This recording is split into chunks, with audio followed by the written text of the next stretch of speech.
All right. Hello, and we are live. Greetings, everyone. My name is John. I'm part of the leadership here at Rook and Rasp. And I just want to say it's an honor to have everyone out there showing up in the channel and out there for Twitch. So, this is Seriously Let's Play. This is our game that we do random Saturdays of the month where we have different creators and people from all across the tabletop RPG world come together and say, hey, seriously, let's play. That said, today we are doing the game Team Therianthropes, and I'm going to hand it off to the host for the day. Hey everyone, my name is Ted. If you've watched the channel before, you've probably seen me on some of the other Seriously Let's Plays or on the Fragged Empire game. Today, I am running a session of Therianthropes. Therianthropes is a Savage World setting that's in the works, so today is a little bit of a playtest it's designed to let you play young adult novels and cartoons of the 90s and early 2000s, the noughties. Today, we're going to be using Therianthropes to basically try to run an Animorphs game. So yes, we are going to be using Animorphs terminology, Andalites, Yerks, cinnamon buns, that whole deal. I have an awesome crew with me today, but before we get to who they are, sorry guys, you the players, or you the watchers, I should say, you can help out these players as you watch the game. If you have a Twitch account, you'll notice that you are gaining Cthulhu tokens there on your account. You can spend those to buy them cinnamon buns to get rewards, and there's also a That Dice Was Cocked ability that will let you mess with my rolls. Now, that being said, let's go ahead and we'll do these in a clockwise formation based on the screen. So, Sam, you get to go first. Who are you? And can you tell us a little bit about your character? Hello, everyone. My name is Samuel. I've been playing with at least one person from this group for years and years. I will be playing Daryl, who is a Eagle Scout in high school. Um, Mom is a local politician. A lot of my uh, what my most focus is protecting her and trying to be mostly cautious and not getting caught. That's like his big motivation. Nice. Next up, we have Randy. Hey everybody, I'm Randy Alvarenga, and I will be playing James today.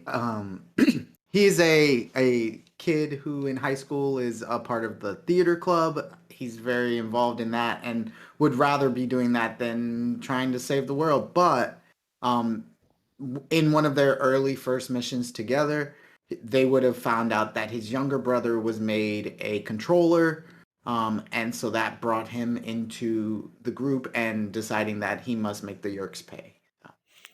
Nice. Next up, it looks like we have John. Wow, I was hoping I'd be last, but hey. So, I am Derek, and I am your classic grunge kid, kind of from the rough side of town. Me and my dad, we live together. My mom's been out of the picture for a while.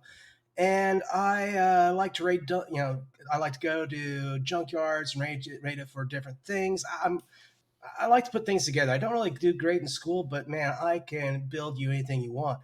But recently, my mom came back.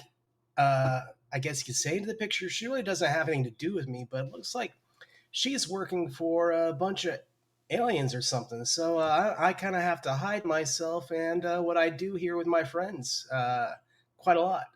But Nice. that said, All right. And last but not least, Aaron. Hi, I'm Aaron Burkett. I'm playing Eddie. She's a soccer player, soccer jock, if you will. Hold on. Sorry. Okay. Um, Long time listener, first time caller. She lives with her mom while her dad's been out of the picture for a while. Not a good student and thrown herself headlong into sports. Uh, got Eddie. I got wrapped up in all this when James, my cousin, got pulled in, and you know, me and my cousin against the world. Though that's the fucking rule. Her big oh shit moment came probably like a week or two ago on a mission when we infiltrated a meeting of foreign dignitaries from around the globe. We sussed out the Yerks were going to interfere with.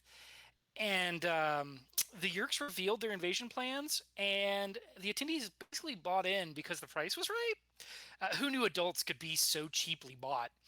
There were a couple vocal dissenters. One of them was like enslaved in front of the others as a Yerk slug like crawled in to their skull cavity.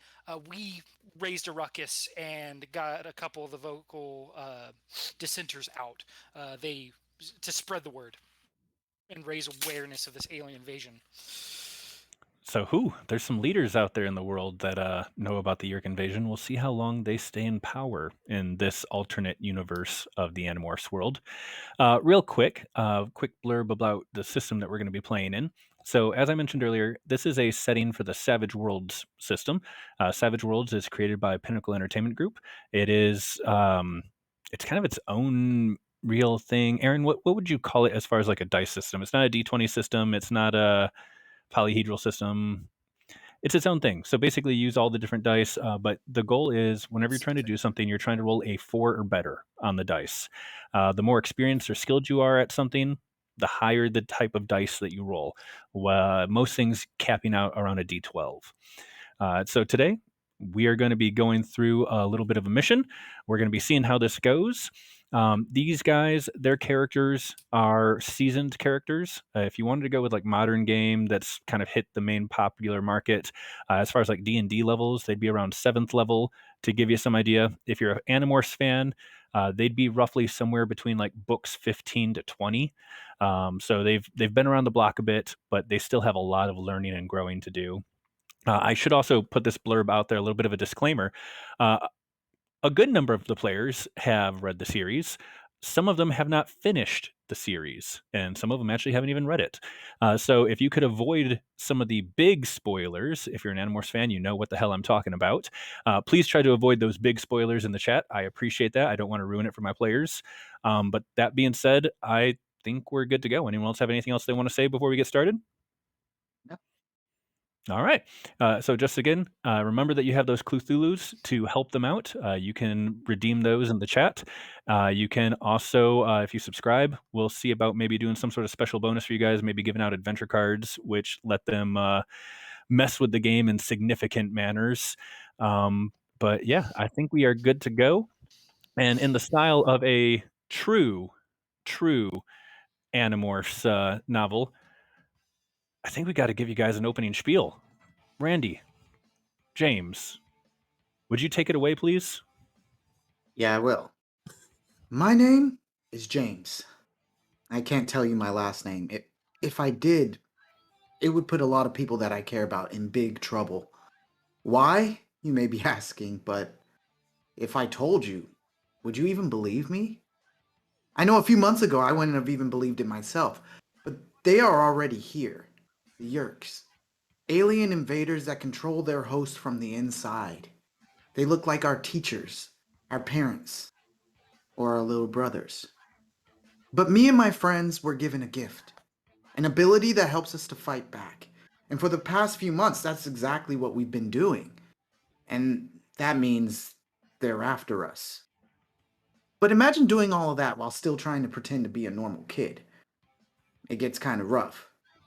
But there are some benefits to these newfound powers, like today, as we ride some nice thermals in the sky. All right. And you guys, you're doing exactly that.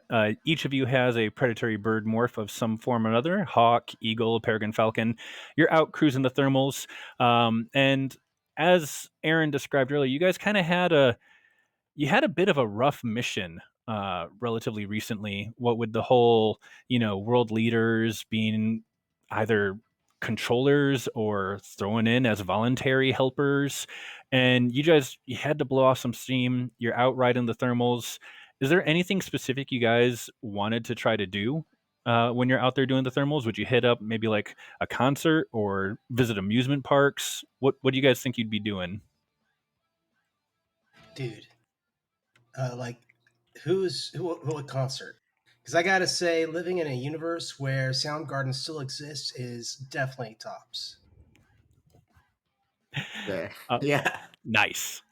So you guys are definitely heading out to go watch a show. Oh, by the way, viewers, I should warn you, This is a 90s game. If you haven't noticed some of the outfits and fashion choices the players have chosen to go with. So imagine this is the 90s, not the 2000s or the 2000s and 20s or anything in the future. It's the 90s. God help us all. But you guys decide to hit up a concert, head to the Sound Gardens, see who's showing. Maybe there's a big band, maybe there's a big name, some bassists performing potentially. But as you guys are heading that way, let's go ahead and get our first roll of the game. If you guys could go ahead and give me a notice check. Now, for those of you at home watching, the players here, they have a couple different choices on how they could do this. When you are in an animal form, you get to keep your character's mental and spirit capabilities. So basically, their mental stubbornness and their charisma and everything. But you get to use the physical abilities of the animal form you're in. Now, if you have a higher skill than the animal, you can use your higher skill. If the animal has a higher skill than you, such as notice, then you can use the animal skill. So I'm going to let you guys decide if you are going to use your skill or the animal skill. Go ahead and let me know which one you are doing. And remember, you are looking for a 4 or higher in order to get a success here. Also, as a note, Aaron, Elf Johnson here, has given all of you a Cinnabon. So you all have one free reroll.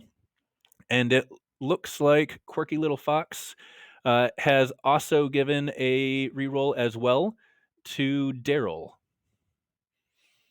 Oh, and we also have a subscriber in the Quirky Little Fox, so one of you is going to get an adventure card on top of that. So, did everyone get at least a 4 or higher? 7. No. 7. Yep.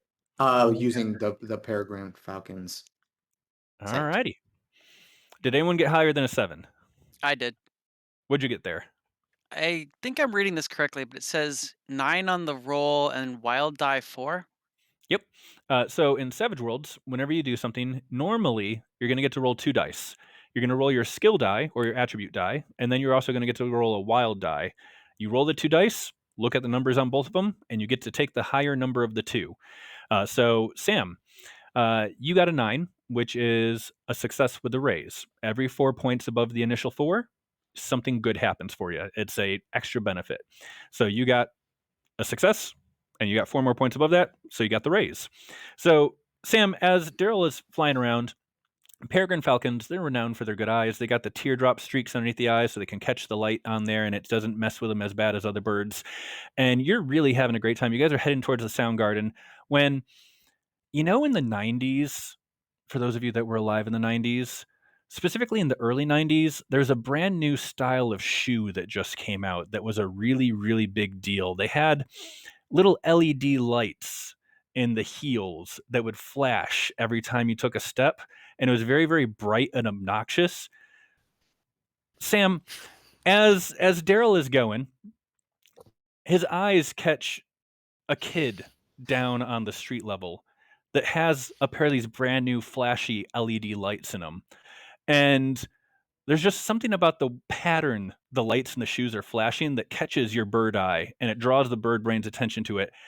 And you just feel a quick moment of kind of just, ooh, pretty light. Pretty light. And could you give me a spirit check, please, at a -3?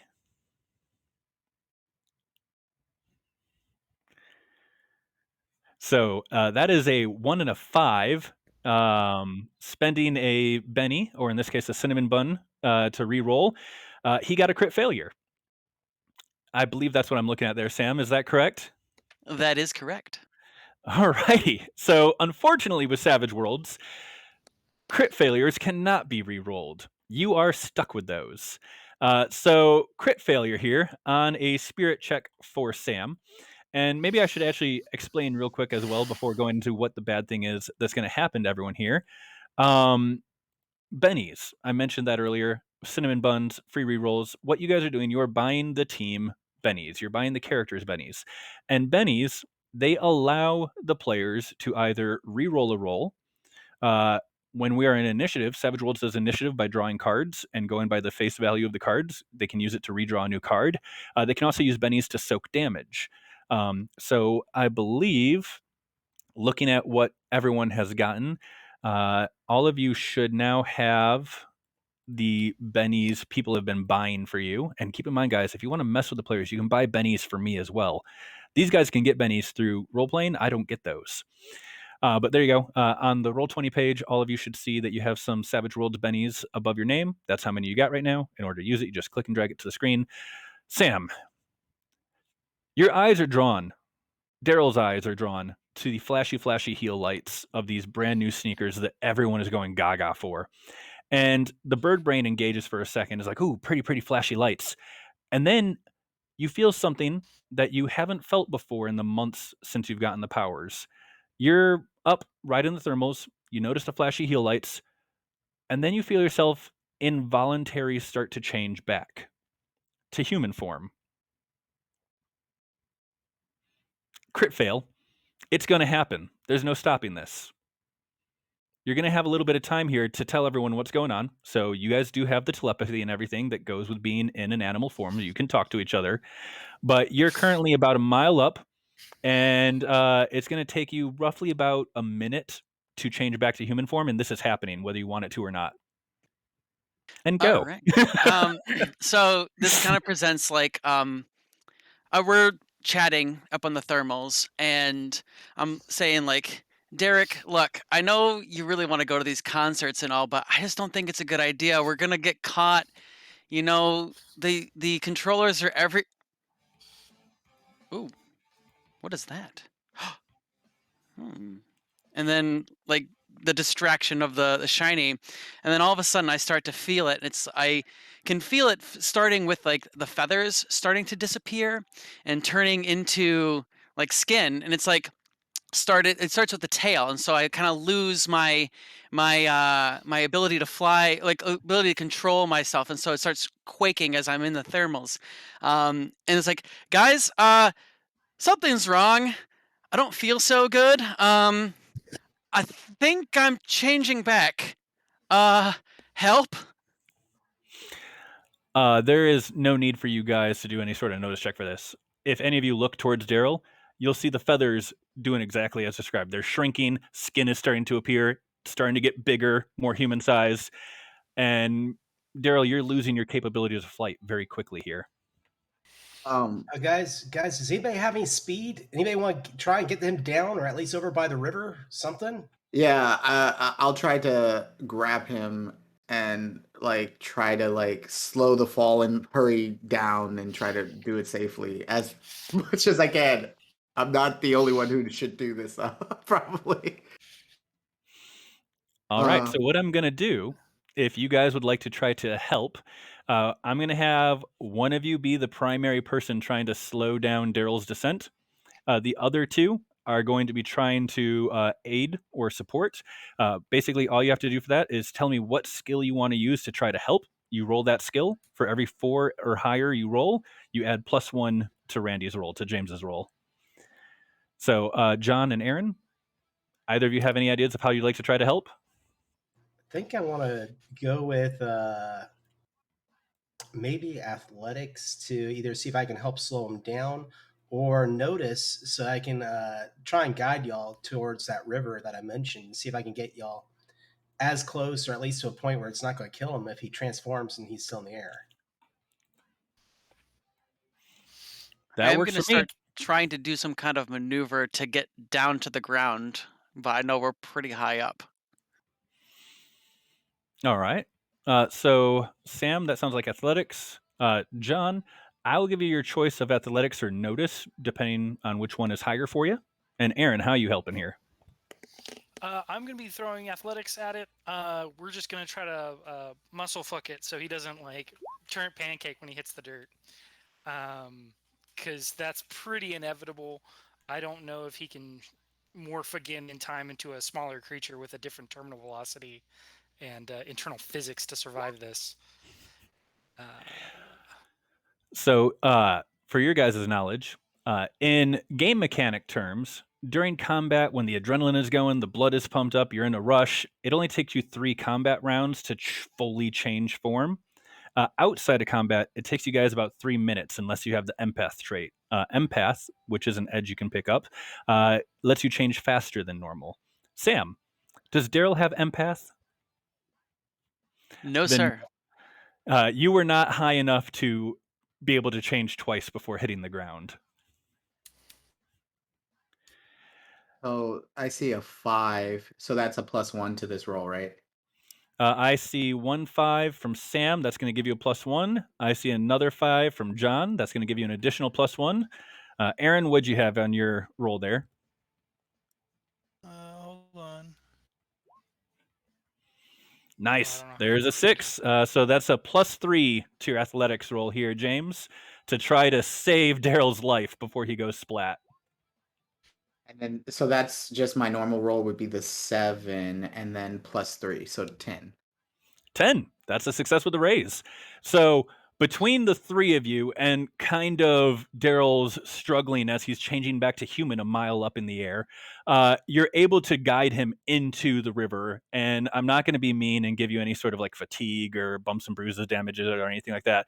But with a splash, Daryl, you hit the water and you have 3 very wet, soggy birds potentially attached to you or just above the water as they swoop and let go. How far is my transformation by the time I hit the water? You are back to full human by the time you hit the water. All right.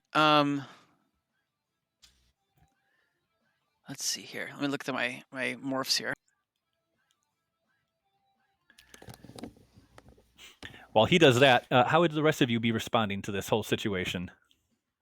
Squawk! Panic. Flap, flap, flap, flap, flap, flap, flap, flap, flap, flap. I hate it. Okay. James would look over at Eddie and be like, "Okay, Eddie, just calm down. We've got this.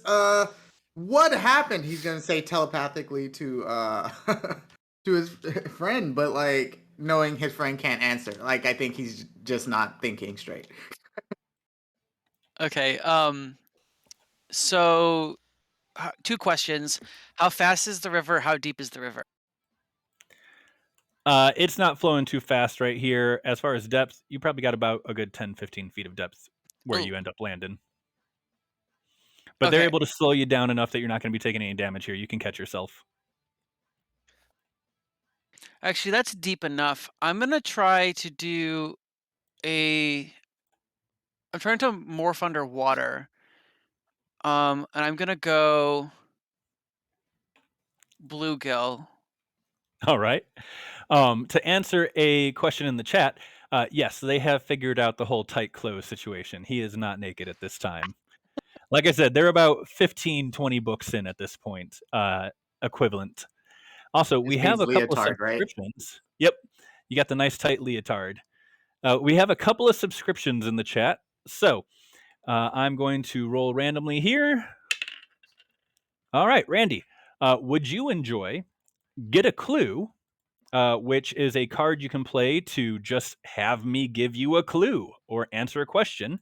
Or would you prefer Ace? It's a card that you can play to just automatically succeed with a raise without having to roll. Those are both great. I'm gonna say clue for right now because we're just starting this mission. So let's start there. All right. On Roll20, go ahead and right-click on that to claim the card. The other one is going to go to John.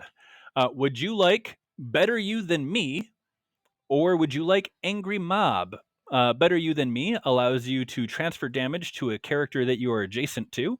Angry Mob lets you summon a group of NPCs, extras, to fight on your side. I want the angry mob. Alrighty. So go ahead and claim the Angry Mob. So thanks, chat. Thanks for messing with my plans today. All right. Sam, Daryl, you have successfully turned into a bluegill. You are a bluegill in the river. You can hear the voices of your friends shouting in your head, why did you change? What the hell happened? And I'm going to shut up for a bit and let you guys roleplay. All right. So first of all, I changed into bluegill underwater. It's not pleasant because, I start to kind of breathe water before I can breathe water. So the first thing, it's like coughing as a bluegill coughs, I guess. Trying to expel it from my swim bladder. Oh God, guys, that was rough. Everything Dude, hurt. Where are you? I'm like flapping along the edge of the bank, just like, where is he? I'm in bluegill morph. Nobody eat a bluegill. I'm just gonna swim down the river a ways, morph back, and then get out of the water. I don't know what happened. The last thing I remember, I saw something shiny, and then all of a sudden I was changing back. This is exactly the kind of thing that I was afraid of. Oh, and then like you guys, my thought speech kind of like drifts off as I'm like speeding down the river. I'm going down river, guys. We should probably keep up with. Right. I'm not gonna eat a bluegill. I'm gonna tear a chunk out of a bluegill. Oh god. Where? All right. All right. Oh, let's let me let's know go. when the coast. Why is this happening? What? He saw something. Did Let me anyone know. else see anything? I didn't see squat other than everything because monocular vision. I'm sorry. I kind of zoned out. Or I guess I was in the zone, one or the other. I just wasn't paying attention, other than when he started to fall. Let me know when the coast is clear. I can get out of this river. Yeah, I want to check the surrounding area for a place for them to get out. Okay. If you are specifically looking for a place for him to get out, you can find one, no problem. I'm not going to make Okay. you roll. Now, if you're going to try to notice the flashy thing that he saw, Oh that is gonna no, require a I roll. do not want to. I don't want to. Actually, it probably no. I'm not. No, I would. My character's curious. Oh, I'm gonna do it. Oh no. All right. In that case, give me a notice check, and I will give you a Benny for playing into your character hindrance. Yeah. I almost forgot. Yeah. Let's do it. That is not a success. I'm gonna re-roll that. All right. So spending the Benny you just earned, go ahead and burn that reroll. Nice. Success with a raise. So you're casting about, and you're like, "Yeah, Daryl, I found a spot for you. Just it's down the river a little ways. You can climb out. There's copse of trees. You can get changed." And then you're looking around and you're trying to figure out just what exactly flashy thing, and you see a kid holding his dad's hand as they're walking towards the park and the sound garden. And you notice that this kid, younger kid, probably 7, 8 years old, has a pair of those brand new flashy light up shoes that you've been seeing in the commercials in between shows.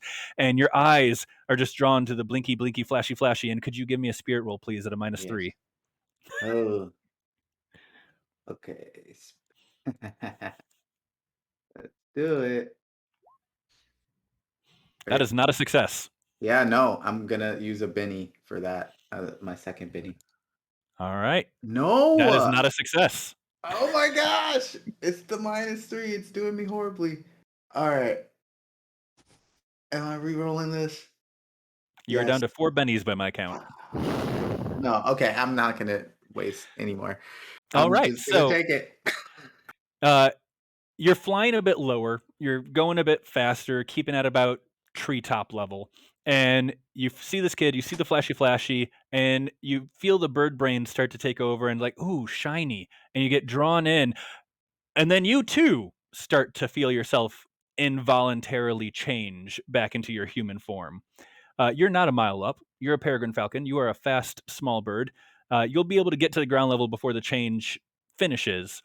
But yeah, something in these flashy lights is forcing you out of your morph. Going to if anyone's still in range for me to yell at, I think I found, and then sort of cut out as he's learns like stops being able to communicate. But he is also really good at morphing, so he's going to fly down, sort of catch his breath as he starts sort of watching the skin take over where the feathers are, and just like his arms go sploot from the sides of him and like come out. That's my favorite style from the book. Got to work in the sploot. So yeah. All right. Aaron and John, you two probably would have been able to see James take to the ground, but I don't know if you would have seen the flashy lights.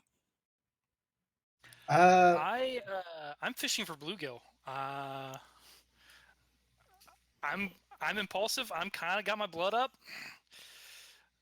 I'm not gonna kill him, but I am gonna scare the fuck out of him if I can. All right. I'm rushing off to go see if James needs help because I got to play the hero. So I'm rushing over. Nice. So, James, I would say you're able to find a place to hide and change back by involuntarily. But yeah, first time that's ever happened. John, you were able to see, Eddie's able to see James is okay and on the ground and back in human form.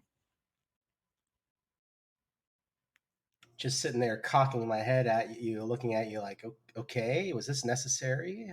It wasn't a choice. I think it has something to do with those shiny shoes. Shoes? Yeah, the ones from the TV, the new ones that all the kids have. Sorry, man, I haven't seen those. We don't really have a TV in my dad's trailer. Ah, sorry. Yeah, they're these shoes, I think, and I think that's what I saw. I need to speak with Daryl and see what they saw too.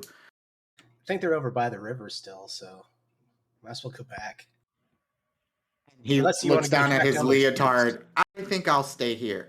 Could you get them and bring them back this way? Yeah. All right. I'll go grab the rest of the group. So does Eddie find me before I am able to demorph or remorph? Yeah, demorph. I'd say probably. You are a bluegill. He is a hawk. Now, he's not an osprey, so a little bit of an issue, but yeah, I'd say he's able to track you down and find you pretty easily. Or she. Sorry, she.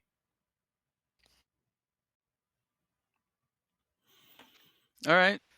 What do you do? Are you gonna interact with me, or are you gonna let me get to the spot? I'm not gonna. I'm just gonna like strike. Like talons are gonna plunge into the water to the left and then the right of you. Like I'm putting the fear of God in your tiny perch heart. That's what I'm doing. Damn it, Eddie! Cut it out, man! I've already been through enough. No, I don't think so. We're in this mess because you got distracted by something and went pink and fuck you. Don't call me man. Yeah. Splash, splash, splash, splash, splash, splash, splash. Swim, swim, swim, swim, swim, swim, swim, swim. Yeah. All right. Meanwhile, So, go ahead. I was gonna say I demorph and I go to the spot that was like instructed to me, and then kind of just like slink out of the water and kind of like wipe myself off. All right. Aren't you supposed to always be prepared? What kind of prepared was that shit? Hey, I didn't die. Small favors. John, Derek is able to wing his way back to where everyone stashed their clothes, and I'm going to assume that you probably have your motorbike stashed there as well. So in relatively short order, Derek could very easily collect everyone's clothes and bike over to where each person is hiding and deliver their clothes to them. Yeah, I'll just take a moment, morph out of being the hawk. More than likely, all the wonderful and nasty sounds as the bones rearrange and the arrow, the feathers shrink back into the skin. Hop on the bike after I change. I probably just pull down the top of the leotard, throw on a pair of shorts and helmet, and take off through the woods looking for everybody.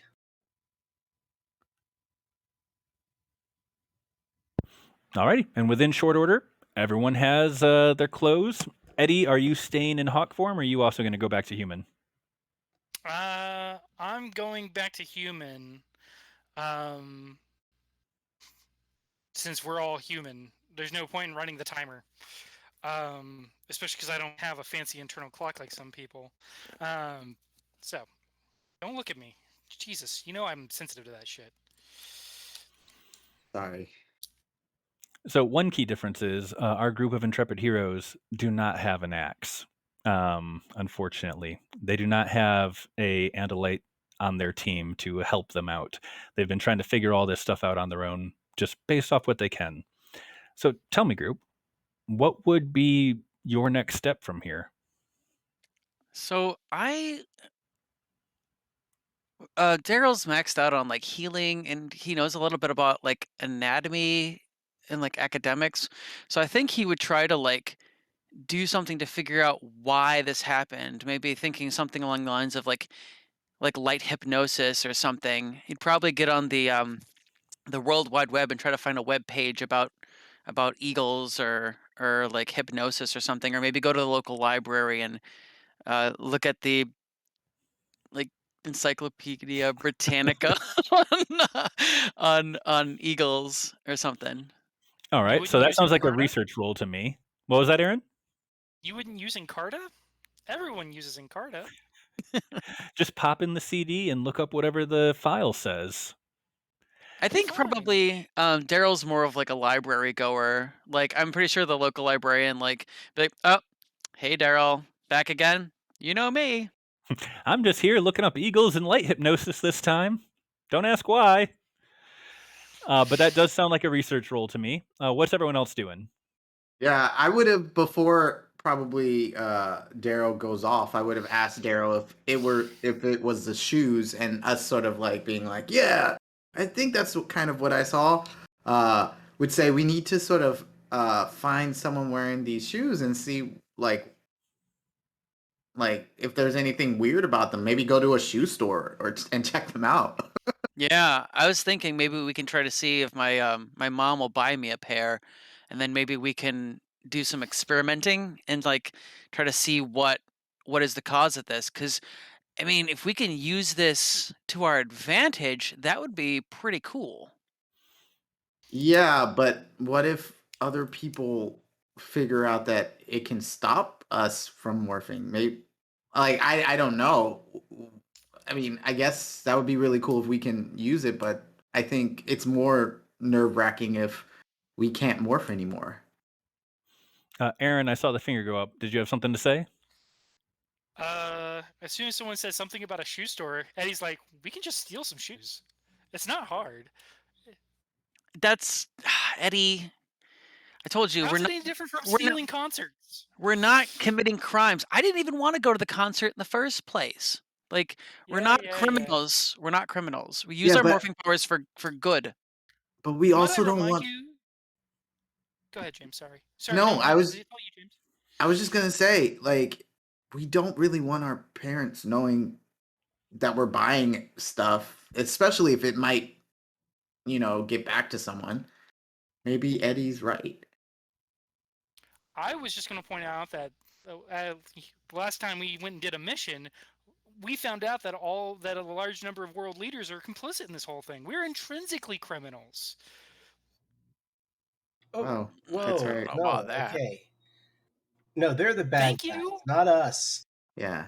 And also, why? I just want to go see these shoes and make sure they don't like have any kind of effect on us when we're not morphed. Like, just making sure that's the only effect it has on us. Yeah, what if it caused us to go into morph unexpectedly? And then sort of brushes his clothes off and is like, let's go find these shoes. I mean, I don't know. Let's Let get me the do kids. some research on lights and birds, and maybe it's something to do with the birds. I I want to do some research first. Like we can sit here and speculate, but I mean, we got to stick to the science here. Right. The science of us randomly turning into animals because we touched a blue cube? Sure. It's exactly what it is. It's science. Do you really Sounds want me like to magic. hang out here in the library? What was that? Do you really want me to go and hang out in the library? Oh no, guys, I got this. Right. Well, why don't we head to the store then while you do that? Just so we can peruse the shoe section a little bit. All right. So it sounds like Daryl is going to go do some research at the library. The other three are going to go peruse the shoe section, which definitely is not a euphemism for they're stealing some of those nice new flashy shoes. Yeah. Definitely not going to steal some LA lights. What was that, John? It looks like you were saying something. No, I mean, I don't really want to steal them myself. You know, if they steal them, that's their bad move. But whatever. I just want So to make sure that they don't affect me normally. You know. very fair. So Sam, what we're gonna do? I'm gonna follow the group that's going to the carnival, the shoe carnival, to try to figure out what's going on there, and then we'll be jumping over to you in the library. So, those of you that are going shoe shopping, you have a couple of choices. You could hit a couple of shoe stores in an outlet strip mall somewhere, or you could go to the mall. Which would you prefer to do? I want to go to the mall. It's the '90s. Who doesn't want to go to the mall? We're we're we're already at the mall. What are you talking about? All right, go into the mall. You got the food court. You got the Borders. You got the. I'm trying to think of some of the other places they mention in the books that are very '90s stuff. The Radio Shack, Sbarro, Camelot Music, Sbarro, Camelot. Yep. Nice. The FYI, all those places. Nostalgia. Babbage's. Babbage's. Got the Babbage's. KB Toys. Yes. KB Toys. Yeah. Oh. Okay, this is we're not a game anymore. This is just a nostalgia stream. Sorry, guys. But you're all going to the mall, and what you notice at the mall is someone must have accidentally shipped a huge amount of these brand new light up LED sneakers to your town because everyone has them on sale. Some might even call it a flash sale. But every single shoe place that you're at is selling these completely brand new, just hit the market shoes for dirt cheap. Like you can get a pair of them for $4. And they're in all sizes from tiny toddler shoes to full grown adult shoes. Though it's weird thinking about an adult wearing light up shoes. I mean, what sort of adult wants to walk around with light up shoes? That's obviously a child's thing. We're seeing a lot of adults wear light up shoes. You actually are seeing some adults wearing light up shoes. Not too many, but there are some. Oh no. Do they seem to have any effect on us as we see them? No. They're light up shoes, mostly red, green, and blue patterns. Okay, I hate to admit it. They are kind of cool. Yeah, but I've never seen the same shoes everywhere like this before. Like these are everywhere.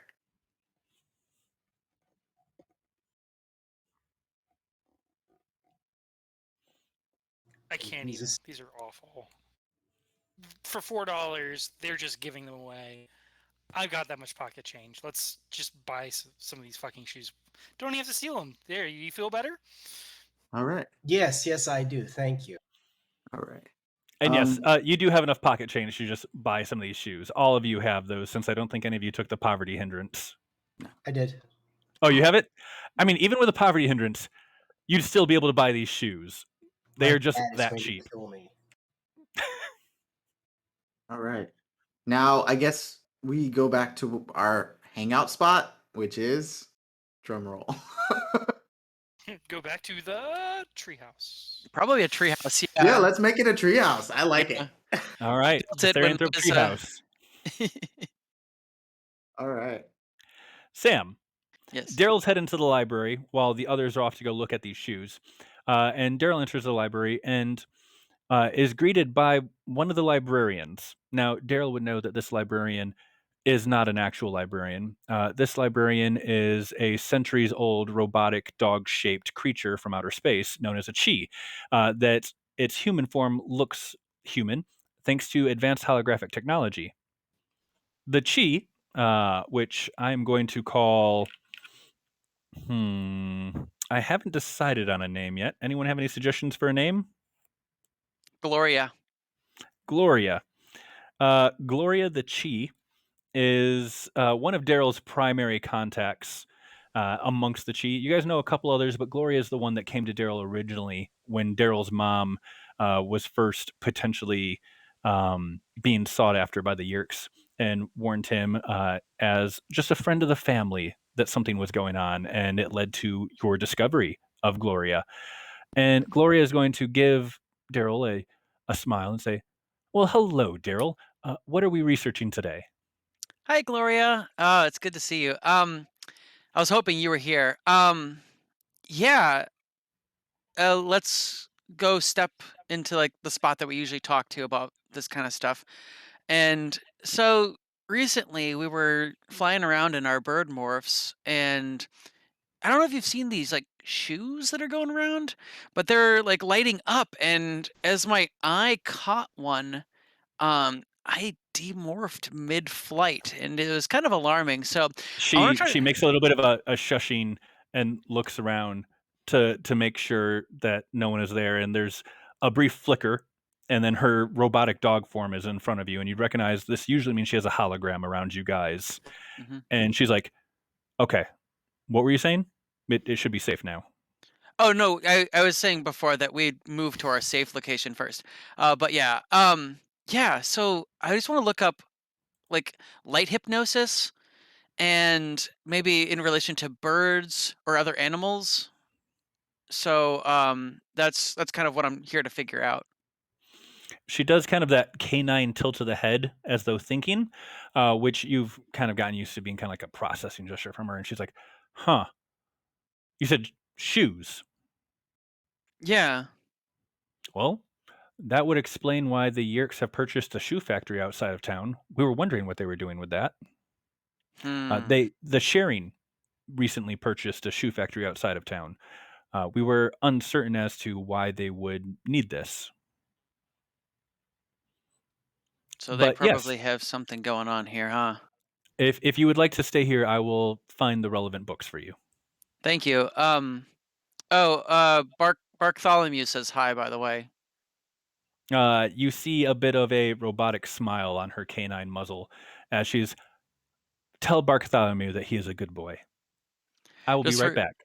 just for And anyone who then needs to know, Bartholomew is Daryl's pet dog, and the Chi are like massively in love with the Earth dogs. some might even say they're responsible for Earth dogs. Yes. But you see her kind of go back to her human form, and she turns and heads off. And you got a 4 on your research roll. Would you like to keep that 4? Um, do I have an option of not keeping that for? I mean, you can always spend a penny to re-roll it and try for higher. You got a success. I was just seeing if you'd want a success with a raise. No, I'll keep the success. Okay. So Gloria does come back. She has some books. She also says that she signed you up for some computer time to go look at the internet and try to research something on there. But after about an hour of pouring through the books and using the computer time that Gloria signed you up for, you are able to find that, yes, as Sam the player has suspected, lights have been used in subliminal messaging, hypnosis.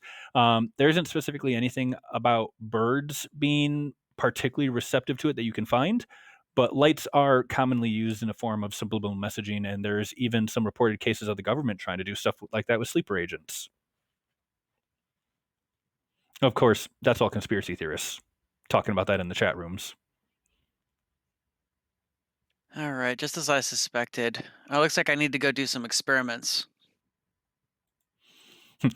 Meanwhile, back at the treehouse, everyone else shows up around the same time that Daryl does, for convenience sake. Like We got some shoes.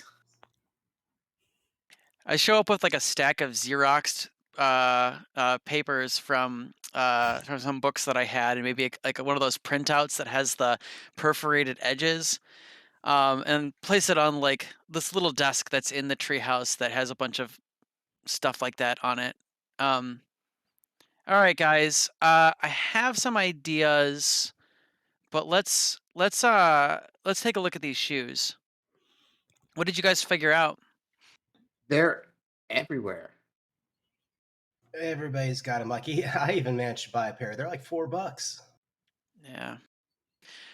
So I was talking with Gloria, and she mentioned that the sharing bought up a shoe factory. So I'm 98% sure that this is the doings of the Yerks, and there's definitely something fishy going on. But I think we need to figure out how far this extends into our limiting our abilities, and then we can start thinking about ways to subvert it. Why don't we try this a little bit safer? And you see James sort of relax a little bit and start focusing. And James is gonna try to do some focused Therianthropy.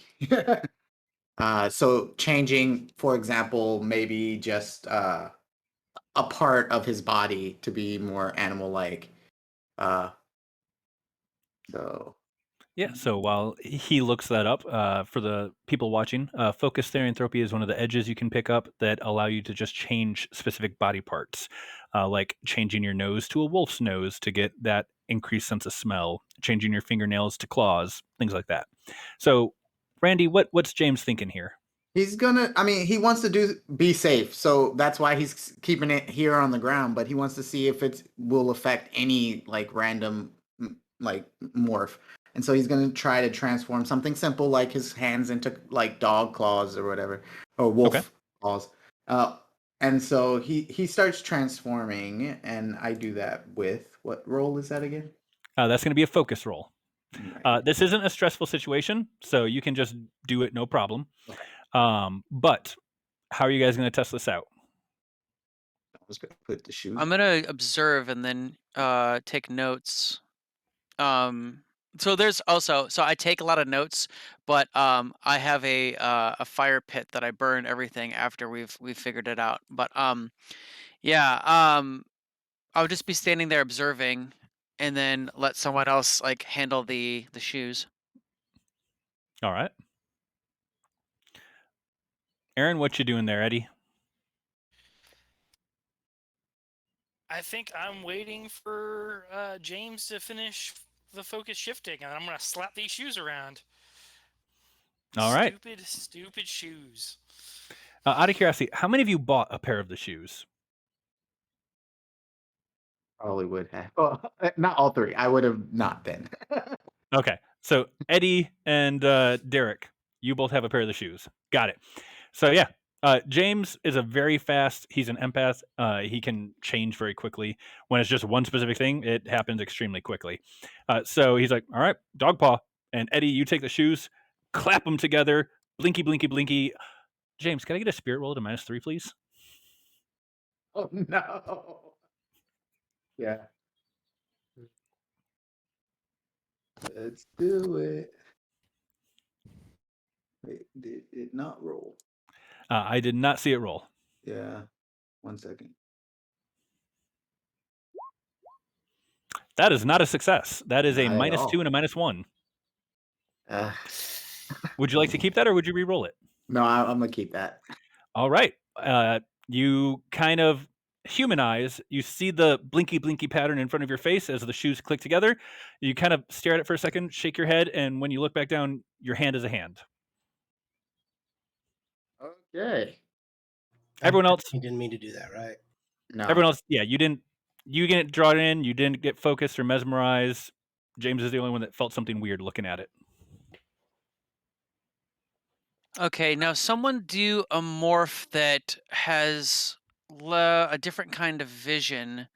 We could do one of our fly morphs, or maybe the bat. Yeah, the I'm bat, gonna like, try that's got rattlesnake bad after vision. we do that. So what else do we Because got? the antis are only binary pass fail for light. Yeah. And Well, let's do the fly first because they have a lot of eyes, but they're different kinds of eyes. So let's try that. And I feel like I don't know, to save time, maybe unless we want to like role play each of the different things, we could also just, you know, No, I can summarize this for you guys because I have a list of what morphs you have here. So going down the list of things that would have different eyesight. Bats actually they would change. They have decent eyesight. They just primarily rely on the echolocation. Dogs with their gray eyesight from being colorblind would not change out.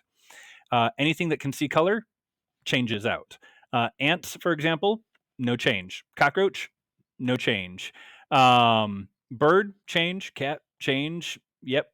Run through the list. If it's colorblind, it has no effect. are rattlesnakes colorblind?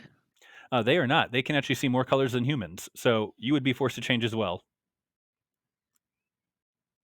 Though, actually, now that I think about it, snakes, since they can, nope, actually, nope, you're good. Snake wouldn't get it. Sorry. Okay. I want to go out to my bike and get my old toolkit, and Okay. I'm actually going to cut these sneakers open. I want to get an idea what we're up against here. Yeah, I'm gonna slaughter my shoes. Oh, that's such a Oh good no, idea. the poor kid is going to slaughter his shoes that he bought. All right, could you give me a repair roll, please, as you Yes, I can. disassemble these shoes? And do you have anything that gives you a bonus to repair? Yes, I do. I have Mr. Fix It. Okay. So go ahead and factor in that bonus as well to your repair, and let me know what you get.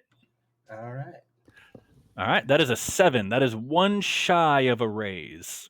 Would you like to keep the success or go for the raise? It's a really good roll on D8, so think I'm gonna stick with it. Okay, success. So you put the shoe down in front of you, open up your toolbox, pull out probably a hobby knife or something, and you start cutting away at the heel of this shoe. And the first thing you notice is this kind of very smooth, silvery, fast moving fluid come pouring out of the heel of the shoe. Yeah. Could all of you give me an academics roll if you have it, please? I would also Yep. allow science, whichever's higher. I'm a bad student. I don't have either of those. 8. All right. James, that's a success with a raise to recognize what this is. Anyone else want to make that roll? Daryl, that is not a success. Okay. James, you recognize very quickly, oh, that's Quicksilver. That's Mercury. Don't touch it. Yeah. Whoa! Stop. What? That's Mercury and Quicksilver. Those are. Highly Why would toxic. they put those in? Yeah. Why would they're toxic? Why would they put them in shoes for kids? Let's see. Derek, you had a high enough repair roll that if it's identified for you, you can be like, oh, Mercury's conductive. So Yeah. quick history lesson for you guys. In the early 90s, the original flashy shoes, and you're going to realize this because you got a success. Early flashy blinky shoes, they were done with mercury in the heel. And what would happen is the mercury would slosh back and forth and it would complete the circuit and break the circuit, which is what caused the lights to go on and off. This is a reason that flashy shoes disappeared for about 10 years before making a comeback in the 2000s when LEDs got developed. You guys, though, once successfully warned, you put on some gloves so you don't make skin contact with the mercury, finish cutting open the heel, and inside of there, you see the lights, you see the wires, you see the mercury, you can see the little battery for the charge. But you also see there's a weird little you would recognize it as a microchip. Microchips are around, though it's the smallest microchip you've ever seen in your life that's also inside there. And it's connected up to the lighting electronics, the wiring. Hmm. Any ideas, guys? I mean, is it I what mean, how for my character, he's not the brightest guy, but I think I would understand different closed systems. So am I seeing like just one singular closed system coming off that battery, or am I seeing multiple? Nope, you are seeing one. Okay, so it's all one thing here, guys. Ideas?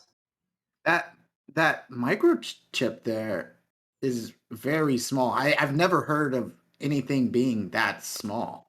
yeah, that's like beyond a microchip. So you can't get this at Radio Shack. Yeah, but just shh. You don't think they could listen in on it, do you? Not if it's separated from power. That's fair. Okay, I'm going to cut the power on that thing really quick. Okay, yeah, no, you can do that, no problem. It's just literally pulling the soldering apart. So, like, it's a microchip. I mean, I've seen some James Bond stuff before. Uh, so, what all do y'all think it can do? Well, I was looking there- into some like of the hypnosis stuff with lights, and I guess there's like on some of the forums on the chat rooms, I was looking at they I mean it kind of looked like conspiracy theories, but there was like minor mind control and subliminal messaging that can be done with like light combinations. So maybe it's just the stored like light combinations to put a subliminal message out there. And I mean, whatever the subliminal message is, I'm not sure if it's designed for the general population or just us. Um, but that's my thoughts here. But Dude, it all makes sense. And I'm not going to knock anything about conspiracy theories. My dad gets a subscription to the Sun, and trust me, man, a lot of that stuff's starting to make a lot more sense. I mean, prior to all this, I would have been like, yeah, okay, buddy. But like, everything's changed in the last however long it's been since we started. And The owning a nature of factory for conspiracy aliens, dude, seriously, that makes sense. My dad, like, seriously, in the Sun, it actually said that, like, the geo storm, like that the plans came from outer space. This is like, yeah.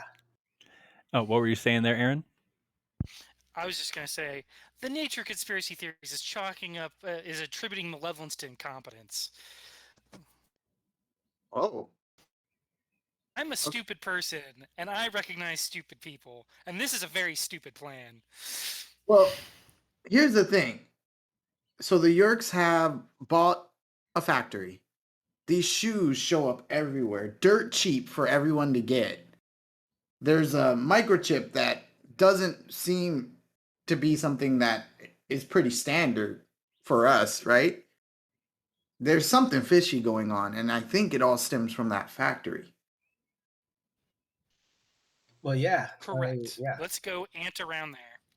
Yeah, I mean, let's quick question, Ted. I'm assuming our clubhouse is really big and has like no windows and everything's blocked out, of course. But alligator morph? Probably a little too big for the treehouse. All right. Darn. Okay.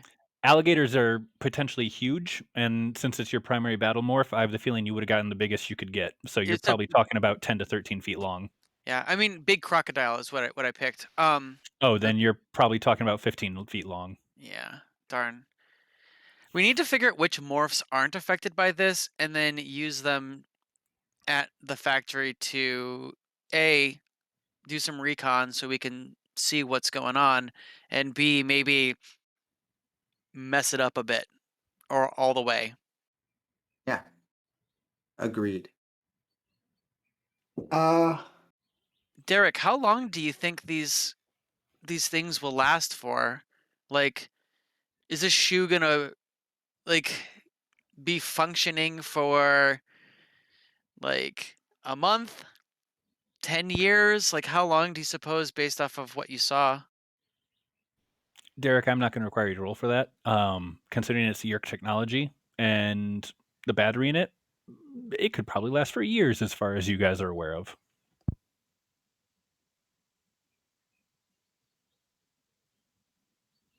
so I mean, we could sit here test all of these, but we don't even know if we can get into that factory, right?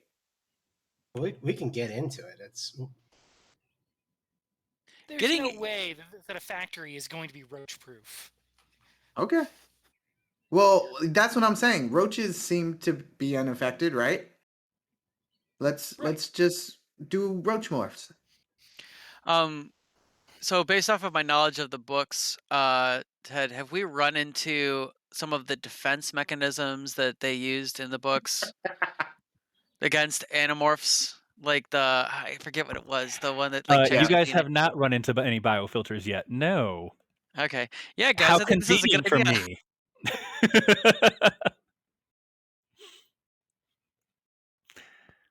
All right. I am going to say you guys probably went out a little earlier in the morning. I'm going to say it's a weekend since you're blowing off steam. So I'm going to say it is currently Saturday. Probably by the time you guys have done all your testing and you've gotten the shoes and you did your research, you met up, all that stuff, you're probably come up about 2, 3 o'clock in the afternoon on Saturday. Okay. All right. Are we ready for this? Let's go in. We'll follow. Remember to be unseen. Obviously, we know that, but yeah, we can just go through the front door, right? Um, tell me if this is allowed, Ted, but can I drop off one of the microchips with Gloria and just say, "Tell me what you think about this. I'll be back later." Yeah, you can totally do that. I'm gonna do that then for sure. We're trying to figure out how to stop this. Yeah. She'll take it, tilt the head, and I'll be in touch. Yeah, Aaron. Quick question regarding the affected morphs. Buffaloes only see blue and yellow. Everything else is gray. So are they affected? You would be good. It is specifically red, blue, and green. Okay. What is an alligator's vision? You have a crocodile, not an alligator. Oh, crocodile. And crocodile, I don't remember 100% off the top of my head, but we can look that up. We can look that up during a bio break in about roughly 30 minutes. They can see colors. They have rods and cones. I thought so. I wasn't 100% on that one, but I thought so. All right. So the shoe factory, you guys know it's outside of town. You don't know exactly where. Daryl, you can probably ask Gloria exactly where it is when you go drop off the chip. She gives you the address. How are you guys going to get out there? You flying out there? You taking bikes? You taking public transport? This I think matters. I'd rather do bike. Yeah, someone drives. So Well, he drives a motorbike. right. I mean, that's what I mean though. For him, he knows how he's getting there. If y'all all I feel transport like we would have like a pouch on his motor. Sorry. Yeah. Yeah, I mean, if you just transform into roaches, hide in my pocket. There's some leftover popcorn from a snack I had. So hey, Carb up. Yes. So he's our Tobias heir. Yep. You guys are taking Derek motorways? I don't know. All right. So yeah, Derek, I'm sure this is probably a typical way for you guys to travel around by this point. You've been doing this for almost a year. So everyone goes roach, hops in the fanny pack, you throw the clothes into your backpack, hit on the motorbike, head on out. It's not going to take you 2 hours for convenience sake. So you get there a little bit before the 2-hour limit. You find a good group of trees about a half mile off from the factory where everyone can change back and get into their clothes. And you guys are back to human form about a half mile away from the shoe factory. It is kind of out in the country, but this stretch of road is kind of an industrial road, so you can see there's some factories and warehouses along it, but they're spaced out with some trees in between each one and then fields behind them on either side. I would say that we probably have like a little camouflage kit for the motorbike that I've probably like jerry rigged at some point. So yeah, kind of cover it up so that people can't see it. Makes sense. No super high tech machinery in it to be picked up on a scan or anything. So as long as you're doing a visual cover, yeah, makes sense to me. all right, guys. Where do we want to go from here? I mean, do y'all want me to just go towards the gate? What am I doing? No. I think we should probably stop here and probably find a way to sneak closer. And what sneaky morphs could get us close without? I mean, we'd run the risk of running into these shoes, right? Oh, Cockroaches can fly. Yeah, but their eyesight's really bad, so it's hard for them to sort of do long distances. I think a half mile out might be a bit much for a cockroach, but I don't know. And Now- whether there's enough things out here that might find a cockroach tasty. yes, you guys have probably run into that experience in the past. There are plenty of things out here that would happily eat a cockroach. I'll also give you guys a heads up because I apologize, chat. I just realized I forgot to do this earlier. Bennies. They let you reroll. They let you draw extra cards. They let you soak damage. But they also have one other feature. They allow the players to affect the story. For a Benny cost, they can pay Bennies to have an item or to have something be in the area that could help them out. So keep that in mind as well, guys, as you're doing this. So, for example, if you need binoculars or something. But I'm going silent now. Back to you guys. I don't have to transform yet, and y'all can just stay what you are until we get nearby. Yeah, we're almost on the 2 hour limit. I think that's fair. I think that's a good idea, but I just want to be clear we're running low on time. I think we did say we demorph though to stash the bike though, because I Yeah, wouldn't have been able to do that's that as a right. cockroach. Just a little cockroach Imagine that. picking up stuff. Cockroaches are strong. They're not that strong. It's a relative scale. I mean, you know what we could do is we could go small bat and then close our eyes and just use echolocation to get there. That's fair. Yeah, What do it's you not like any think? Definitely one works of for us life. are anteaters or rhinos or whatever. Earthworms. But Yeah. my plan is I'm gonna stick with like small bat, rattlesnake for my battle morph because I don't have much else that would be useful. Did we determine if badger was affected? We have not, but we can look that one up pretty quick. Because I feel like we went through each of the ones that we could do that fit in the treehouse at least. Yeah. That makes sense. I think we first want to make sure, like, see what they're doing right before we sort of blow everything up or cause mayhem. I think the recon here is really important to try to figure out what's happening before we just try to mess it up, because they could just try to move operations somewhere. We need to figure out how they're doing this. At least that would be my idea. I don't know. Yeah, Everyone. so let's be brown bats. Let's echo navigate through the forest. Let's get in position, and then we can open our eyes. Bats have pretty good eyesight. Badgers are apparently dichromatic, blue green.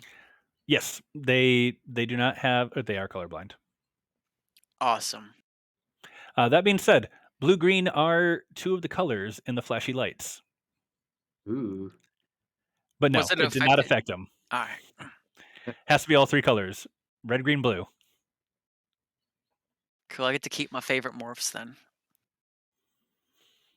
All right. Ooh. So plan is you guys are going to So bat in. what about Wolf? Wolf wouldn't, right?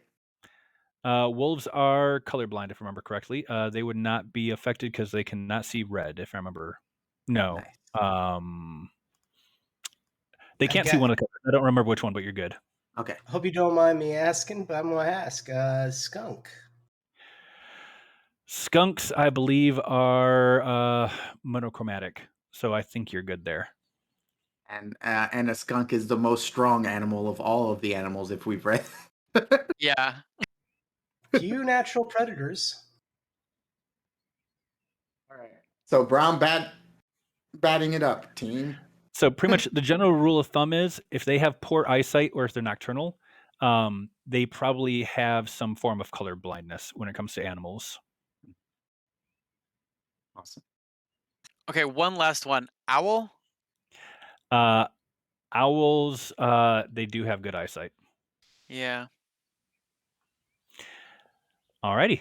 So the plan is go bat, flit close, find a place to hide, and then change back inside the warehouse. Okay. Yeah, sounds good. Now, question for you guys: is this something that you would have done before as a group? We would have used the brown bats for sure, and I think that would have meant we would have had to use the echolocation. So that piece of it, we'd at least be practiced at. I So don't think that Daryl would have ever flown with having his eyes closed using only echolocation because he's way overly cautious. So he's not, he probably hasn't done that before, but he's definitely flown using echolocation. So I will give you guys this hint then, because you've probably run into this sometime in the past. Bats are nocturnal for a reason. During the day, hawks, especially, love to try to catch and eat them because they are not very good at hiding and being unobserved during the day. Again, this is probably something you guys have run into, so I'm letting you have a chance around this before I just throw a hungry hawk at you guys as you're trying to get into the shoe factory. I mean, the shoe factory's only a half mile away. Why don't we just fucking walk? We don't want them to see us, right? Right? I mean, And I mean, sure, but like, this factory is remote enough that I think it would be really awkward if, like, you know, 5 teenagers just sort of walked up and were like, or 4 teenagers were just like, "Hey, what's going on in there?" Okay, so I think I'm gonna do the thing that Ted said earlier, the Benny to have a useful item. Yeah.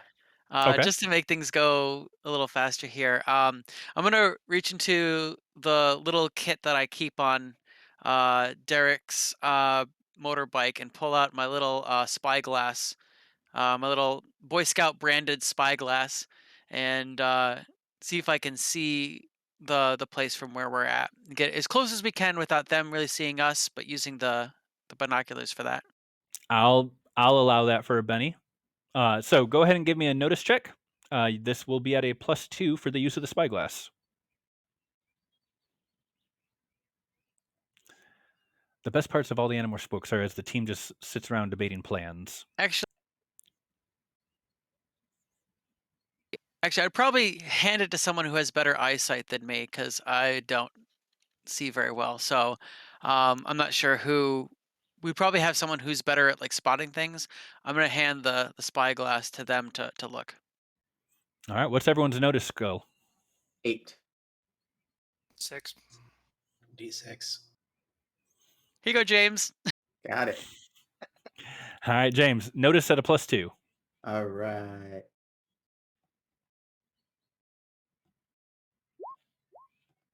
See. That is Ooh, a 4. 6. Oh, That is 6. a success, but not with a raise. Would you like to keep it? Yeah. Okay. So looking through the spyglass, the first thing you notice is that for a shoe factory, they have a lot of security. There's barbed wire fence, there's razor wire, there's armed guards walking a perimeter in flashy shoes.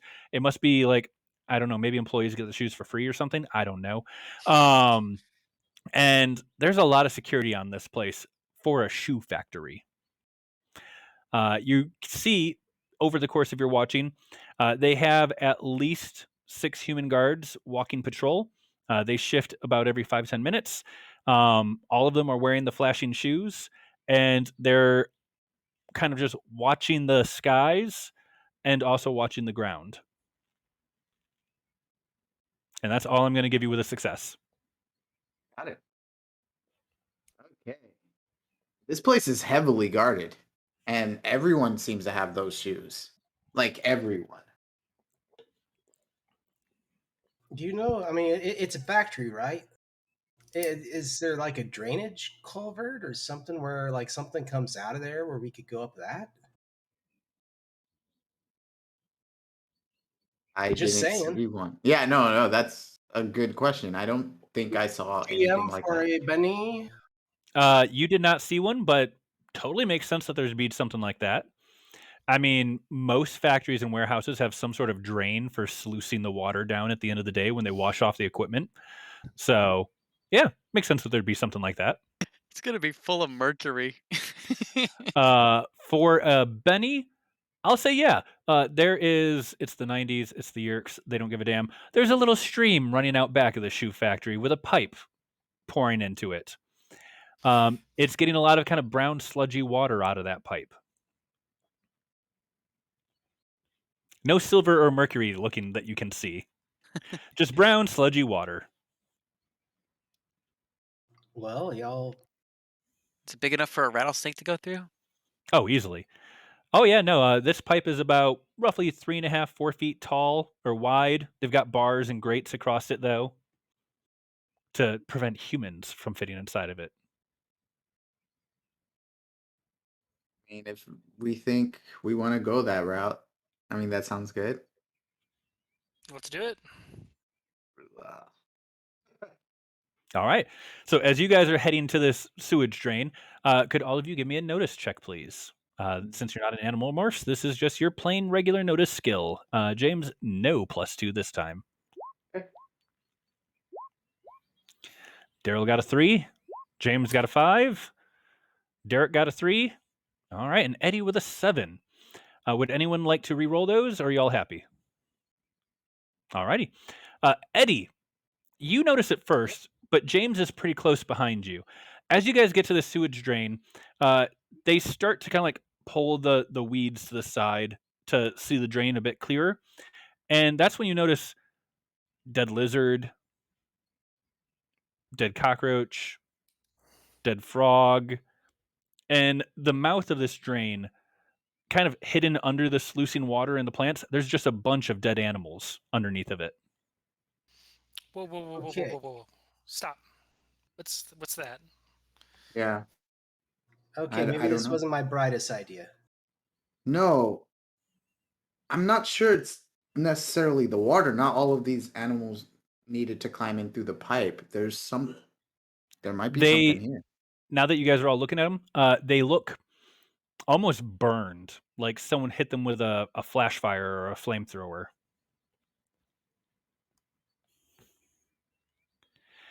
The skin is partially melted. The cockroach is very crispy, and the exoskeleton is kind of almost a wave pattern, like candle wax that melted and then cooled again and hardened. Yeah. I Okay. think there's like a Dracon beam. It would look like maybe a low setting for a Dracon beam, but yeah, a Dracon beam could do something like that. It'd be a very low setting. Usually they just punch right through whatever they hit. Yeah. I think Yeah. there's a turret somewhere around, and Daryl's like looking around. Is there such a thing Out as here? take a 10? Unfortunately, there is not such a thing as taking 10 in But what Savage about Worlds. getting a clue? Getting a clue would work if you would like to play that adventure card here. Yeah, let's do it. All right, could you please read Getting a Clue for the Watchers? Yeah. Let me close that. Where is it? There we go. Get a clue is play this card for advice from the GM on how to resolve a current predicament or problem, or to find all the clues or evidence in a particular scene. Wait, I've got an idea. All right, so looking around, some of you are looking for a turret. Some of you are looking for maybe like, is the water poisoned, sniffing at the water. James, you focus on the actual grill itself going across the sewage drain, and you realize that there's a weird metal component to this grill that you're not familiar with. And as you're kind of like tracing this metal component, you notice that it's attached to a box at the top of the grill that looks like some sort of maybe like a machine or a device. It almost gives you that kind of sensation reminder of like the laser beam doorbells at stores, that when you cross the beam you get that bing bong noise that goes off to let them know that there's customers. You're getting kind of that feel from this as you're staring at it, and you think, so maybe there's some sort of like laser tripwire thing on this grate that's causing some sort of automated defense to go off that kills whatever's trying to go in through the grate.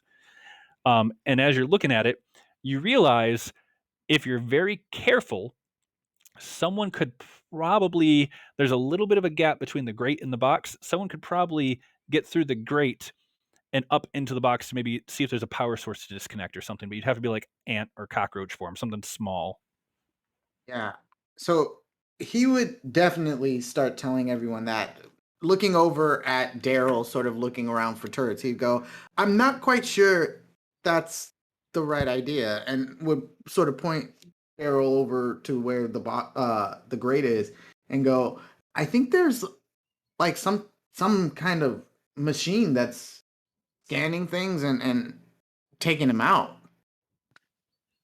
Derek, come over and take a look at this. Do you think you can disable it? Let me see.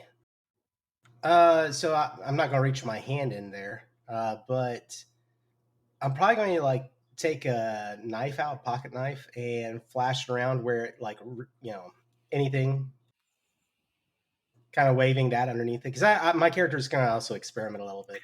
Experimenting, nothing inorganic sets it off. but the instant maybe like your hand goes a little too far, there's a little bit of a warning klaxon that goes off, kind of like a fire alarm, that kind of "Meow, meow, meow." And if you immediately withdraw your hand, nothing happens. But could I please get an agility check from you? Absolutely.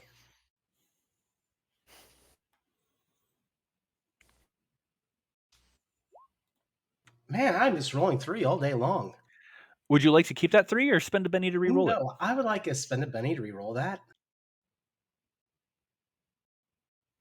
Are you also That's a rolling the 2. D6 though?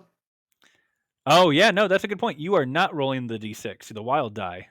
Ah, So if you open up your character sheet and click on the die next to the character sheet, next to agility, there should be like a d20 symbol. It'll roll the d6 for you automatically. Since I'm Good standing catch, right there, Randy. can I support? Oh, oh, There it well, is. well, Oh, that's for the hawk. yeah, I didn't bring that yeah. up. Since I'm standing there, can I like support help as well? Maybe Sure. How are you helping? I was gonna like as soon as it goes off, I would grab his elbow and like kind of throw my body backwards. Sounds like an athletics check to me. There we go. How'd that go? All right. So Daryl, you go to grab and help, and you just kind of like bump into Derek as he's already jumping backwards. Derek, you got a 10. That's a success with a raise. So there's that warning klaxon that goes off, and you're like, oh, crap. And you pull your hand back, and you guys hear an automated voice say, unregistered biosign. And then there's a flash of white light. And you get a feel of a heat wave comes out of the tube. You guys, I think they've wised up. Okay, I have a crazy idea here. All right. And I'm going to look around for a piece of like metal pipe or an old can or something. And I want to make essentially out of that a tunnel and place that where it would scan and see if maybe I can stick my hand or something crawl through that. Okay. I will say for a Benny, you can easily find like an old rusted metal pipe big enough for you to stick your arm in. And you can set that in. And how do you test this out? Do you like slide the pipe in and then put your arm in, or No, I'm going to grab like one of the dead rats on the ground and see if it reads living or dead material too. So when you stick the dead rat in, it doesn't set off the alert. Okay, I'm going to try my hand after that again. This is going through the pipe. Yes, through the pipe, through my makeshift tunnel. As far as you can tell, it looks like maybe the pipe reaches outside whatever the scanner range is, and the alert does not go off. Okay. Great job, man! Wow. Yeah. I don't know what to say though, because I think one at a time, and if I got to be the first to go through, just to make sure this actually works. Okay, but I'm kind of worried. What are you worried about? Well, what if there's another one further down, or maybe I just didn't reach far enough in. Well, maybe the cockroach will be fast enough. They're pretty fast flying, right? Like if the tunnel, he starts breathing really heavily because he's afraid. I'm like, Maybe could we demorph on the other side of this? I think it's going to zap a human just as easy as it zaps anything. Because it tried to zap me when I stuck my hand in. Yeah, it said something about unregistered DNA or something. Biosign. Biosign. So it's living things and it's things that are registered. So I think any of us morphing within that scanner is toast. So weird, man. Yeah. I'm gonna try. And let's just hope that hey, if you hear the sound, I'm gonna hang on to that pipe. You yank the pipe out, okay? Will do.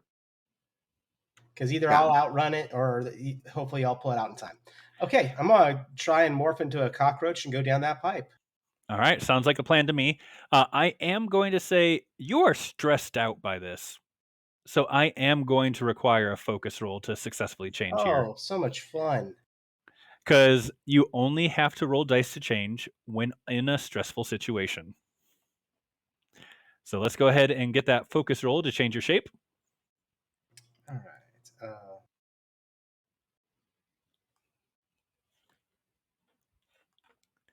And for all of the Animorph fans that are watching, yes, I realize I'm taking a little bit of liberty with the GLEET biofilters here.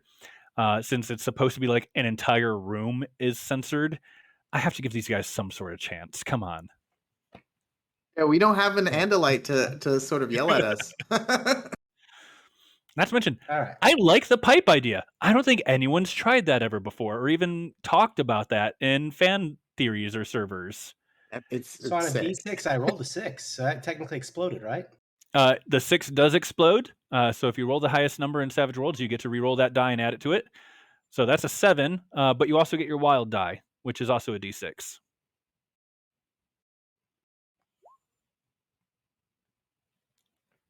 Oh no. Oh, That is a 1. So you're going in with a 7. That is enough to change because all you need is a regular success. So it takes you a little longer because you're a little, whew, okay, I got this. And you change your cockroach form and you go into the pipe and start crawling. yeah. There is a very tense moment of everyone where, like, Eddie, I think you have the highest athletics out of everyone in the group. So you're holding onto the pipe, getting ready to yank it out and waiting for that klaxon to go off. And nothing happens. Derek, you reach the other side of the pipe and you can feel the lip of the pipe. Do you exit the pipe? I'm on the other side, guys. I'm gonna like go maybe an inch or two off of it, and then I'm gonna rush back to it. And that so that's exactly what I do. But I tell them ahead of time. So you're like, okay, here we go. And using the cockroach speed, you zip out, turn around, zip back in. And nothing happens. Guys, I think it worked. You want me to go ahead and try and go further down? I think we can all go through now, huh? Well, Yeah. I'm gonna go about a foot or two down. Make sure there's not another one of those things. All right. Look for the box. Okay. Unfortunately, cockroach eyes are not very good at noticing details about 4 feet above their head. But going along, I'll give this to you for free. You do not seem to trigger any more alarms that you can tell. Okay. Yeah. I'll make sure I come back into range for telepathy and inform you all that hey, it looks like this might have worked. All right. Quick note here. Chat has given me 2 bennies, and they have given an additional benny to James/Randy. So those have already been dealt out, and you guys are all good. Thank you, Kravik. Appreciate the cinnamon buns there. Buns.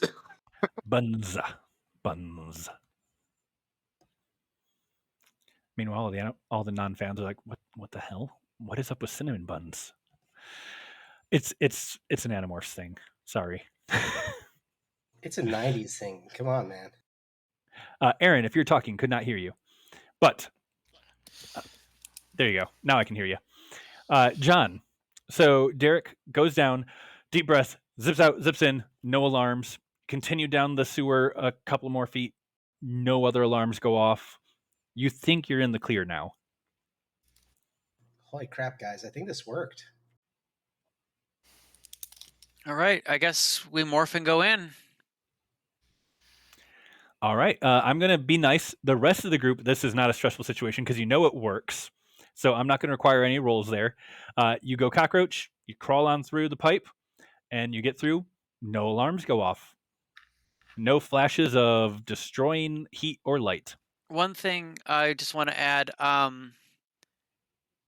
want to affix the pipe so that it stays there.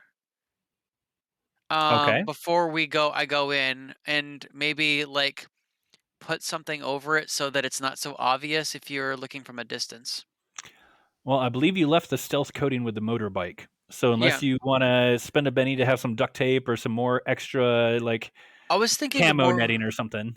I was thinking of more of like a survival check to use stuff that's around us to do Okay, it. yeah, I'd allow that. Go ahead and give me a survival check to see if you can get like some bull rushes or something. I'll allow that. That's a good idea. I was going to say, let's pull the pipe in behind us, but this is probably smarter as far as an escape route.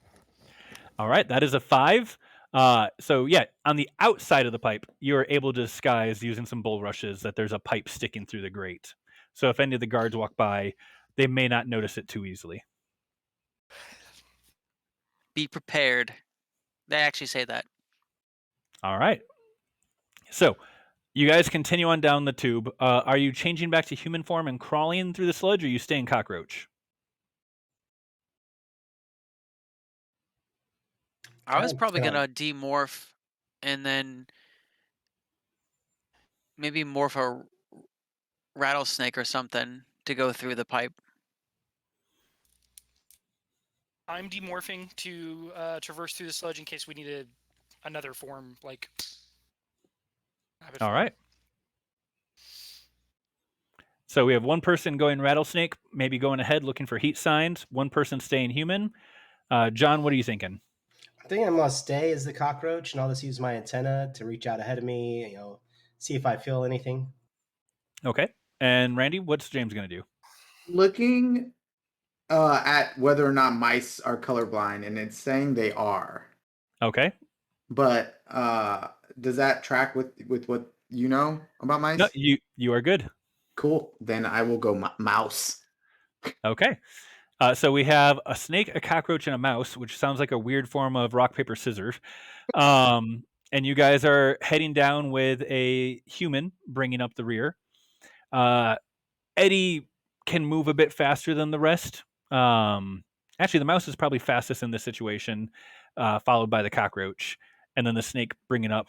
But eventually, you guys get to the end of the sewer, and it opens into a kind of 90-degree turn upwards, and about 5 feet up above your head, there's some rungs in the wall of the pipe that go up to a large 4-foot round sewer drain that you would guess would be in the floor of the shoe factory. And listening, you can hear the sound of voices, both human, but also alien. It sounds like you're definitely hearing some like chok chok sharash, harash, which some of you would probably recognize as maybe like maybe a Hork Bajir. But you're also, as you're kind of sitting there in the tunnel with the wastewater pouring down on you guys, listening, some of you kind of pick up that little like of the taxons talking to each other. So you would know that there's giant bladed bipedal alien lizards up there, as well as huge 10-foot long, very, very hungry, like bloated centipedes as well, with frog tongues. And they love to eat cockroaches, as well as anything small. And on that, we've been going for over an hour and a half. We're coming up on an hour 45 here. This seems like a good halfway point as you guys are about to investigate the shoe factory. So I think what we are going to do, John, would you agree this is a good spot for a break here? Absolutely. All right. So yeah, well, 10 minutes whenever you want. sounds good. So viewers, set your watches. We'll be back in 10.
we are back.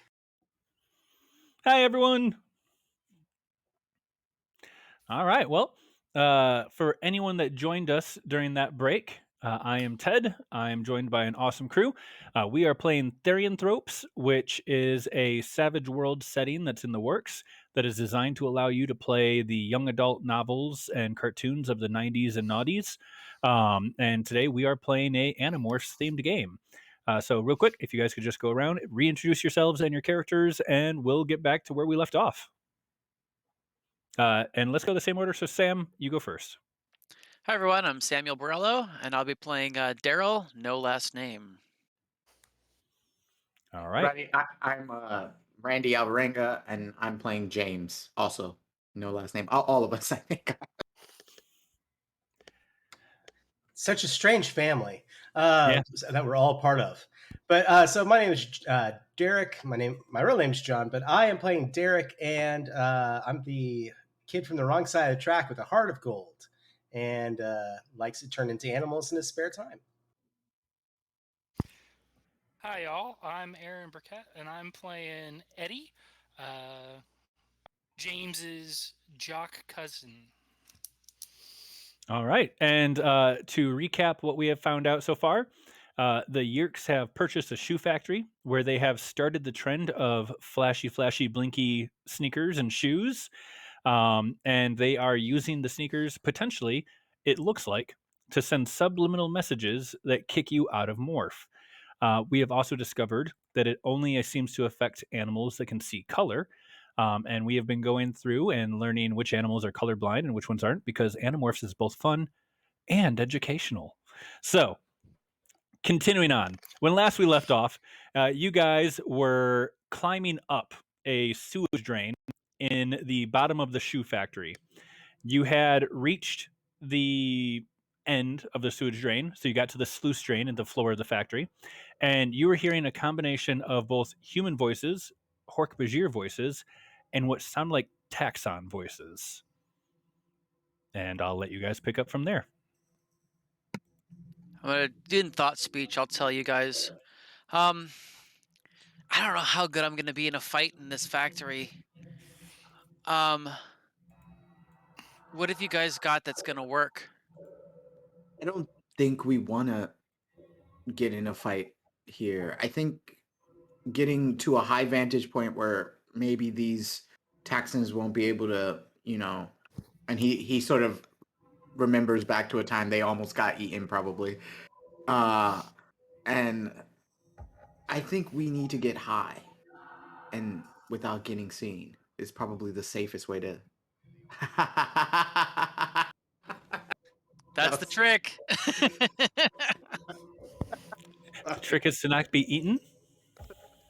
All right, yeah. Something that can go quickly, straight in the air, but also isn't affected by the flashing lights, which is probably all inside this factory. Mm-hmm. Cockroach. Yeah. Makes sense. Oh, we're risking it all. The big problem is, yeah, these taxons will get us real fast as cockroaches unless we can find a way to sneak past them. Or is any of them close to the grate? I've demorphed at this point, by the way. Just because there's no way I'm gonna get up this rung of thing with like snake.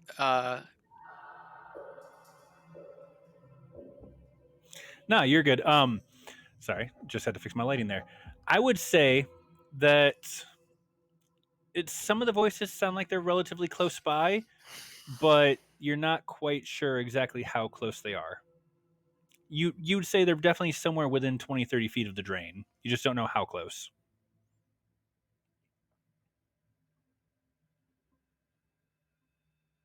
I got Any ideas, nothing. guys? Like the only thing that popped in my brain was to skunk them out, but really, I mean, what I think there's a fight that is like unavoidable, because if we just like tell like everybody that there's mercury and poison in the shoes, they're just going to change the way they make them, right? Or maybe, I mean, we have no idea what these operations look like, right? Maybe there's a way for us to sabotage the equipment so that this factory is unusable, and then it won't matter if they can't make shoes anymore. Like, what? Looking over at my cousin who just exasperated telepathically really loudly. What, Make Eddie? a choice, y'all.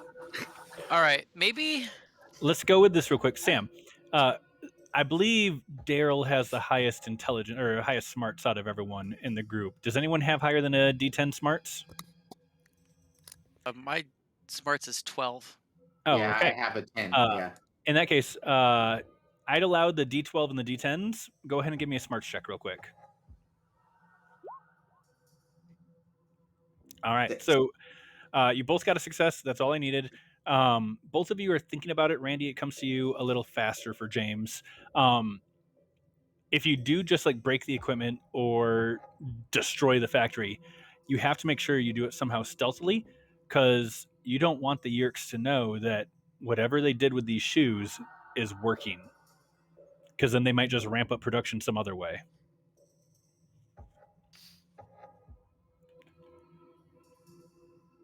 So, yeah, I think it would be better if we find a way to do this stealthily. Maybe if someone can slip me in Snake Morph through the grate, if we can do it stealthily enough where they don't see me come up to the grate, I could slither behind something and get a better look around. What if yeah, no, I think that's a good idea. Yeah. Maybe because there's no other way to get in here unless we go back out and like find a burrowing animal. The only one who has a burrower is you, right? There's 2 badgers in the group. Yeah. Oh, there's 2 badgers. Yep. You could say we have badger. Yeah. And right now a snake. Well, if we have, we're already halfway in. If we can like tunnel somewhere else and then like come up somewhere where these creatures aren't, maybe that would be a good way to sneak multiple other small animals through. So I'll morph back to snake. If someone wants to hold me up to the grate, where I can get a better look, I can use because snakes have the ability to sense like infrared, so I'll be able to see better if there's like anyone around and find the best opening for me to slither out. And then I could get a vantage point to where I could spot for other people also coming out of the grate. All Awesome. right. So this sounds like a plan. What I'm going to need from you, Sam, could I get a... Oh, go ahead, Aaron. What's up? I'll tote him up to the ladder. Cool. All right. So you're toting him up. Go ahead and give me an athletics roll as a support there from Eddie. And Sam, if I could get a... Let's do a stealth roll first, and then that's going to be followed by a notice check. And Eddie's support is going to count towards the stealth.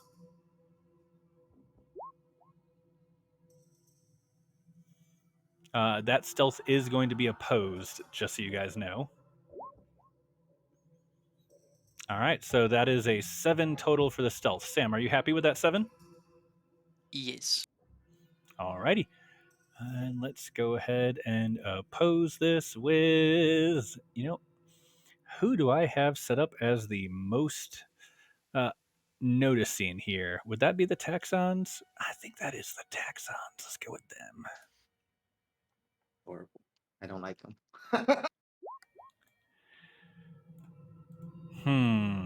Well, since they're extras and not wild cards, they only get to roll that 1 die, and they got a 4. They need to beat a 7.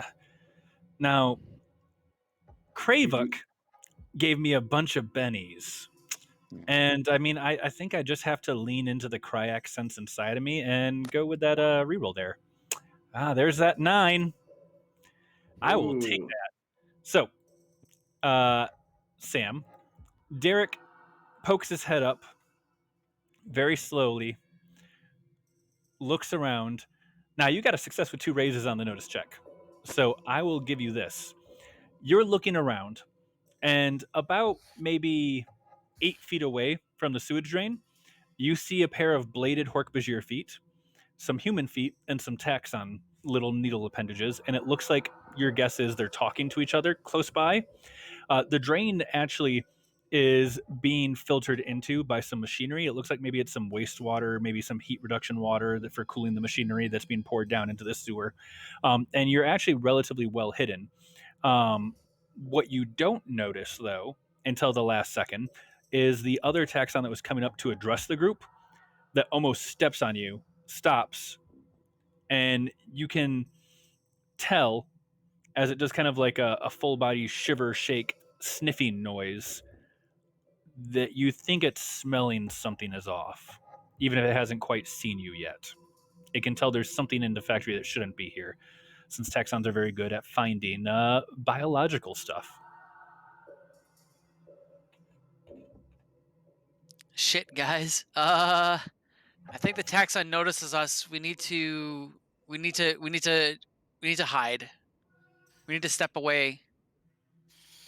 Shit, guys. I think the taxon notices. What would Maybe you we guys like need to do? maybe we need a way to mask our smell. Is that a Hint, hint. request for some skunk? I think so. All right. So And we're I'll gonna morph- be in here with it. That's great. I'm like, well, I wonder if it transfers afterwards. We're gonna find out. I mean, do it away from us. We're gonna step back. I'm gonna slither back. The rest of the group just goes down the sewer drain.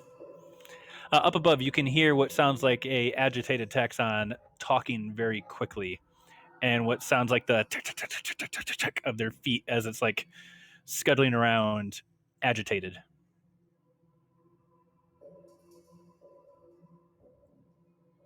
All right. So yeah, I guess I'm turning in. Do I need to make a focus roll on this?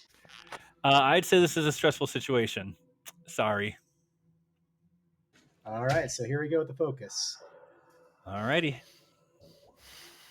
Oh, that is a success. That's all you needed. That is a 5. So there's a little bit of a moment of, okay, skunk, let's do this. And you make the change. It takes you a bit, about 3 minutes, as we've talked about, as you hear a little bit more commotion and agitation up above at the top of the sewer drain. It doesn't look like they've narrowed the smell down to the sewer yet, but they're definitely starting to come this way. And you get the change done, and everyone else is back down the tunnel. All right. Here we go. Jets away. All right, sprays away. I'm not going to require any roll since you're not trying to hit anyone with this. You're just spraying. And skunks have a very good aim with that thing. So, what I'm going to do instead, out of curiosity, John, do you think this is a tactic that you guys would have used in the past? How commonly does Derek use the skunk form? I honestly, for my backstory, had planned on not really it being used very often, except when I go to the junkyard, because the junkyard, like the place I used to like to hang out there, has been taken over by skunks. And so Okay. moving around the junkyard and getting the things I need, that's the form I take. Okay. So, in that case, the skunk smell is not going to immediately alert them to your guys' presence since they haven't tied it to your activities before. So up above, you release, you hear everyone else down in the tunnel hear a loud burst of commotion of like the Hork-Bajir being like, rah, rah, rah, smell, stink, rah, rah, rah. And the taxon making very distressed, unhappy noises with their stronger sense of smell. And one of the humans is like, oh, the biofilter in the sewer must have gotten something. Oh, man, that's strong. Oof. And you very quickly hear them getting away from the tunnel entrance. And after a little bit, about 5-6 minutes, doesn't sound like there's anyone near the tunnel anymore, near the sewer. I think we're going in, guys. Let's do Yeah. it. Yeah. Roach form. Cockroaches. Cockroaches. Let's make it happen. All right. John, are you saying skunk or are you switching to cockroach? I'm switching to cockroach. All righty. So you guys, you work your way up out of the sewer tunnel into the factory. Your little twitchy roach antenna is sensing a whole bunch of light in here, and the roach brain is screaming, light, light, light, hide, hide, hide. But you have control of it. And you're looking around and you notice there's a bunch of big machinery around you that you could duck under, that you could get inside of. There's plenty of places to hide with no one immediately here above you, able to see you. Make it happen. All right. So you guys scuttle off and you go hide. Now, you guys are here as cockroaches. What Mhm. is the plan?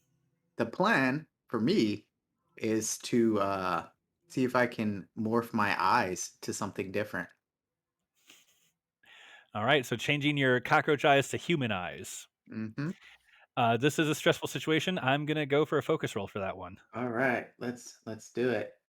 Because you do not have the chimera edge yet. So your No. only options are human in whatever form you're currently in.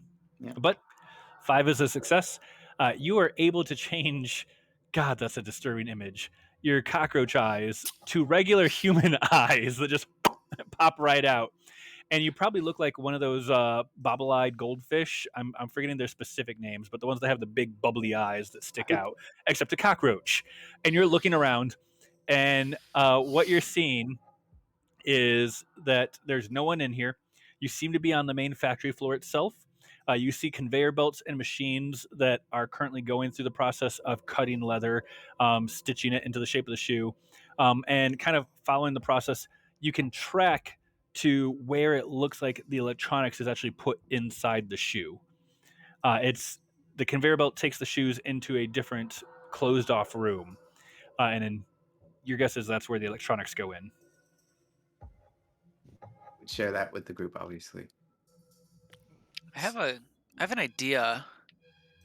We don't really care about the shoes themselves. We just care about the effects that they have. So maybe we can find a way to make them light up and do what they think they do, but not affect us in some way. Yeah. What if we cut one of the colors from the display? Do we think it has Or to the be a chip. specific pattern? Yeah, maybe It's- it's the chip. It could be It's the just chip. that. Yeah, I think if we It's likely, mess with the chip. it's likely the chip, yeah. If we change it in any way, it'll probably not work. Because messing with the code definitely doesn't cause things to go bad. Yeah. We're teenagers. We don't know that. I don't know. Do any of you have hacking? No. All right. This is the 90s group of 90s. teenagers. Hey, computers existed. You never know. Some of you might have had hacking. I had to ask. I thought about doing it, but changed my mind.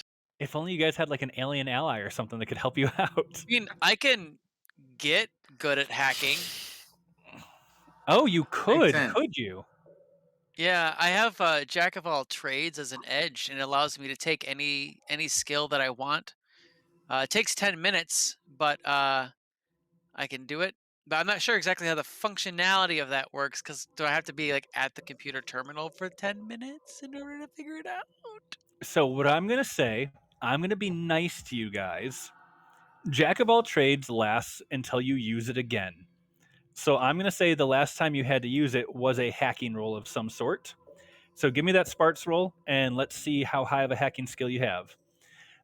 If he's able to get a 4, he has a hacking skill of D4. If he's able to get an 8, he has a hacking skill of a D6. What was the roll again? Smarts. Smarts with no bonuses, just a flat die roll. That's a 10. All right, so you have a D6 in hacking currently. Bastards. Very happy with this. So, as cockroaches, you follow the conveyor belt into the room. Inside the room, James, since you're the only one that can really see right now with your weird bulging goldfish human eyes, you see that there are people inside this room. You haven't entered the room yet. You guys are still where the conveyor belt goes under the wall. So you haven't actually entered. There's still a chance that they haven't seen you. I'm going to get stealth rolls in a second if you guys choose to go in. There are still people in this room. They're wearing lab coats. They look like stereotypical 90s movie scientists with the white lab coats and the horn rim glasses, and they're bald, of course, and they're discussing something very animated back and forth. You guys have been in cockroach form before. You've had enough experience that you can kind of figure out what human speech pattern is in cockroach form. And it sounds like they're having a debate about whether or not to change the sequence and whether this sequence works or if they need to move on to the next one. And one is arguing it hasn't been enough time yet. We should give it another week. Another one is like the Visser is demanding results right now. It's been out there for a day. We have to try to change it up. Send a signal to the microchips telling them to change the pattern. And they're just going back and forth at each other about this. Neither seems to really be winning the debate. That seems interesting. Okay. Okay. How do we influence them to pick the wrong one? Because the one they have currently works. Yeah, but what if they? I think it might be just better to mess with the chips because what if they make one that's more effective? Yeah. I wonder what their like goal is. I wonder if the goal is what happened or if they're actually trying to have it do something else. Yeah. Because they Well, did. right. Are they giving us any clues as to what they're trying to accomplish? Let's go with a notice roll from everyone, and I'll take the highest result or the crit fail if it happens. All right. Where are my human notice? Because that's what my eyes are.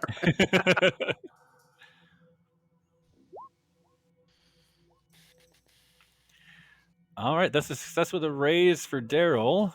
Success for James. Nothing for Roxanne, and almost a crit fail for Eddie. Okay, so Daryl, you're sitting there, you're listening to the vibrations. You've had a bit more practice at deciphering human speech in cockroach form, figuring out what the vibrations mean. And you're sitting there listening, and everyone else is catching the occasional word and enough to understand what's going on. But Daryl is able to hear the Visser wants results. There haven't been reports of any Andalite bandits morphing in public yet. I mean, if they're in the malls, if they're in public, if they're at any of the concerts, if they're walking the streets, if they're just flying around, they should have morphed by now. One day should be enough for something to have been noticed. Change the pattern. No, we have to give it longer. You can't change the pattern yet. They haven't been forced to reveal themselves. For all we know, they haven't come into town. They could be still in the forest. We don't have any of these shoes in the forest. And they just go back to bickering back and forth. Samuel, we can't hear you. I'll convey some of these this stuff to you guys via thought speech. I don't know, guys. Like, it's sounding like they are already like on the wrong track. If we just wait it out, they might not. Yeah.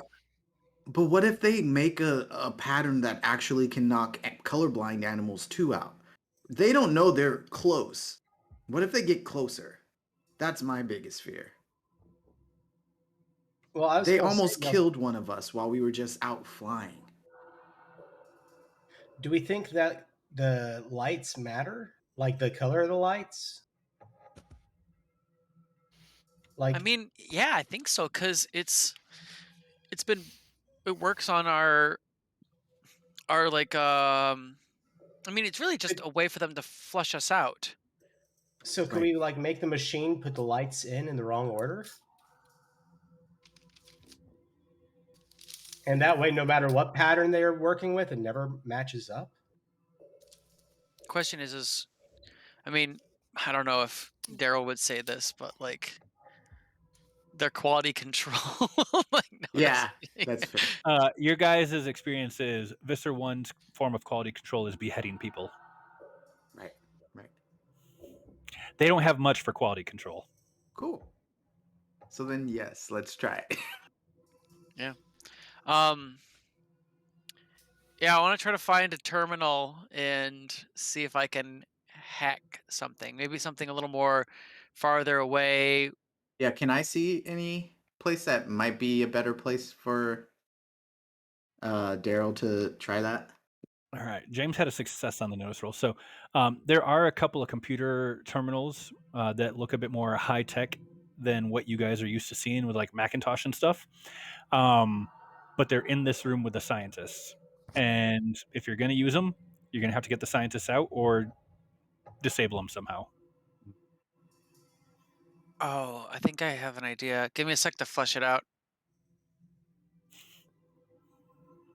You just see the eyes, the giant eyes on the cockroach go blink. God, it's such a disturbing image. Cockroach with human bulging eyes just It slowly implies you even blinking. have eyelids.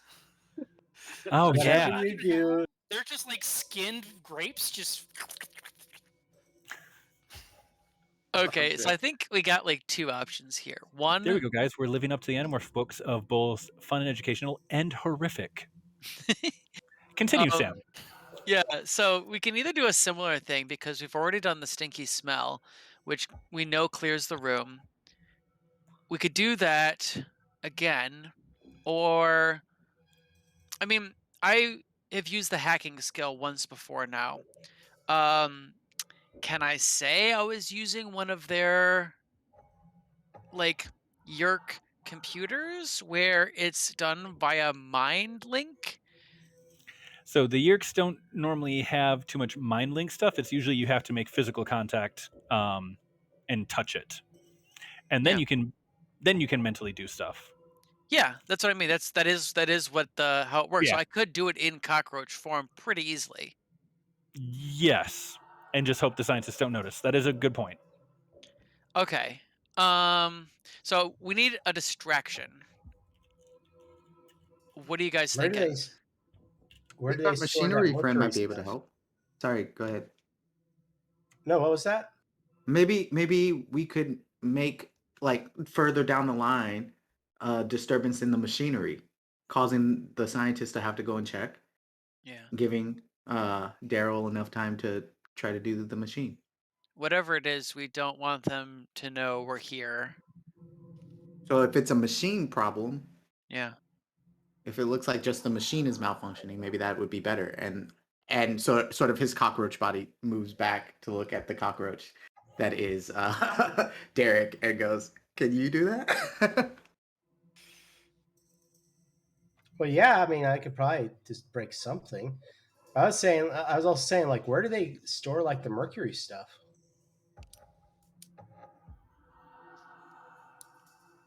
I mean, That is a maybe great question. It's Best probably guess is labeled with the diamond. it is going to be labeled. It would be out on the floor, probably near the end of the conveyor belt once all the programming, the microchips, and everything. And mercury is probably one of the last things to go in.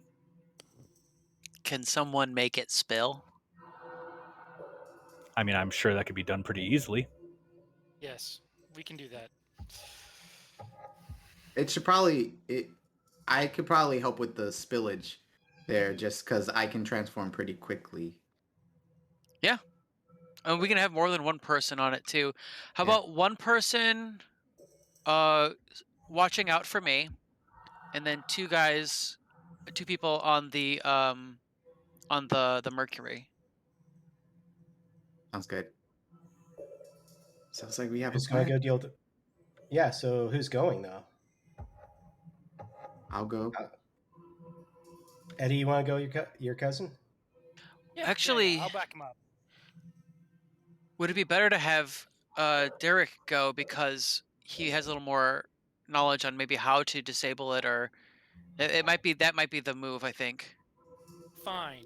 I admit some of the elements of my own cognitive ability one time, and you make me pay for it forever.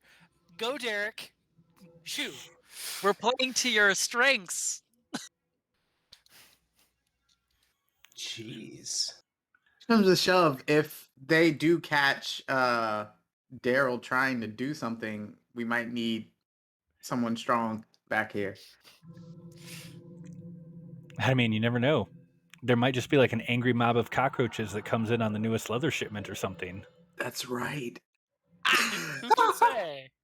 There's an angry crowd card somewhere floating around.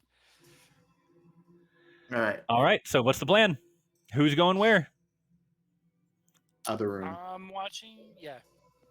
Derek and Okay. James are going to go ruckus, and I'm watching. All right. So we'll go Daryl's with plan. distraction team first. Distraction team. You are working your way across the floor. It doesn't look like anyone has entered here yet since the skunk smell drove everyone out. You can see James with your human eyes.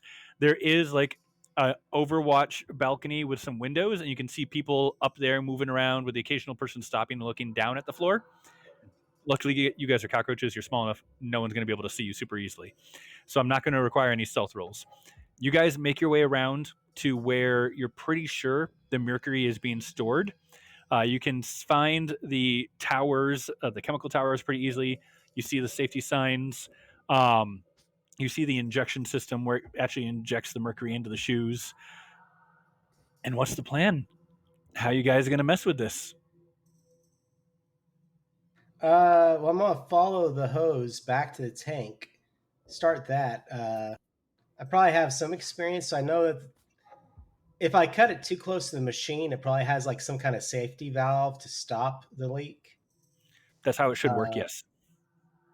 So I'm gonna follow it towards the tank and see if maybe I can actually make that malfunction. Okay. So what I'm going to need from you is I'm going to go with a repair roll. No penalties here for being in cockroach form, but this is just to see if you can identify the parts and where you're supposed to mess things up, not to actually do it. Because I'll tell you this, in cockroach form, you're not going to be able to sabotage this machinery. I figured.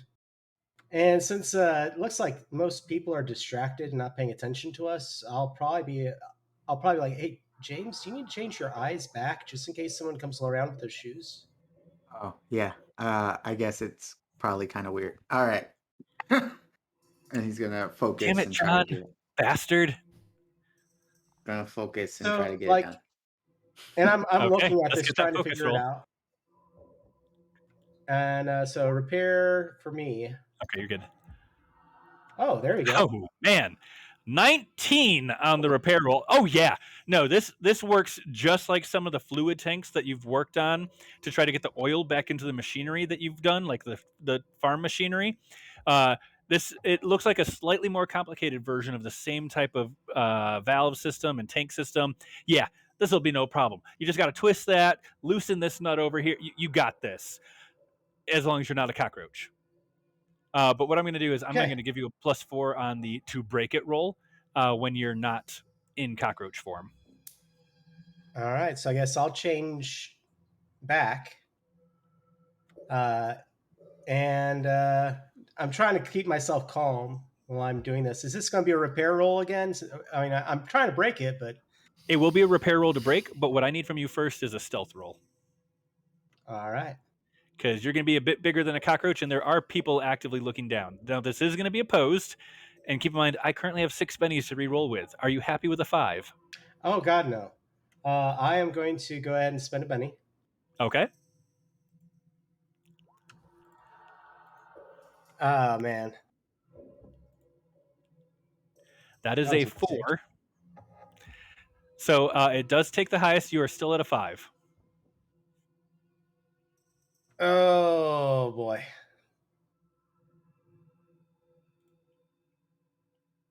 Thank you, chat, for that. I see that they gave me a Cinnabon. Hey. Nice. Go Bink. All right, you have a Benny. Or you have a Cinnabon. Yeah.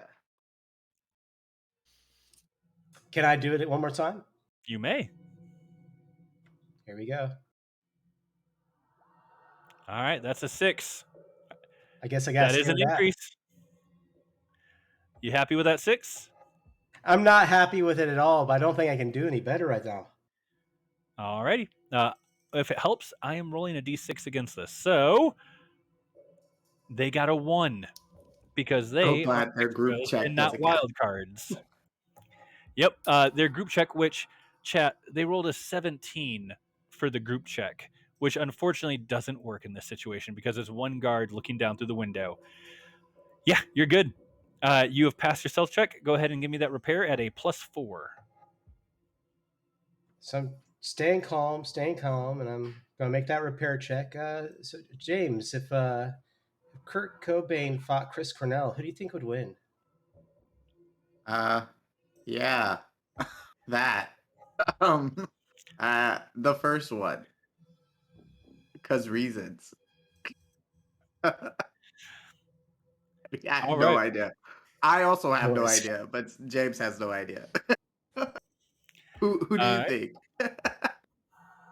I think Chris Cornell could take him. Got it. Okay, let's see. One sec. So we have more bennies coming in from the group. We have one for everyone except Derek. He already spent his. And it's actually 2 for James. So 1 second.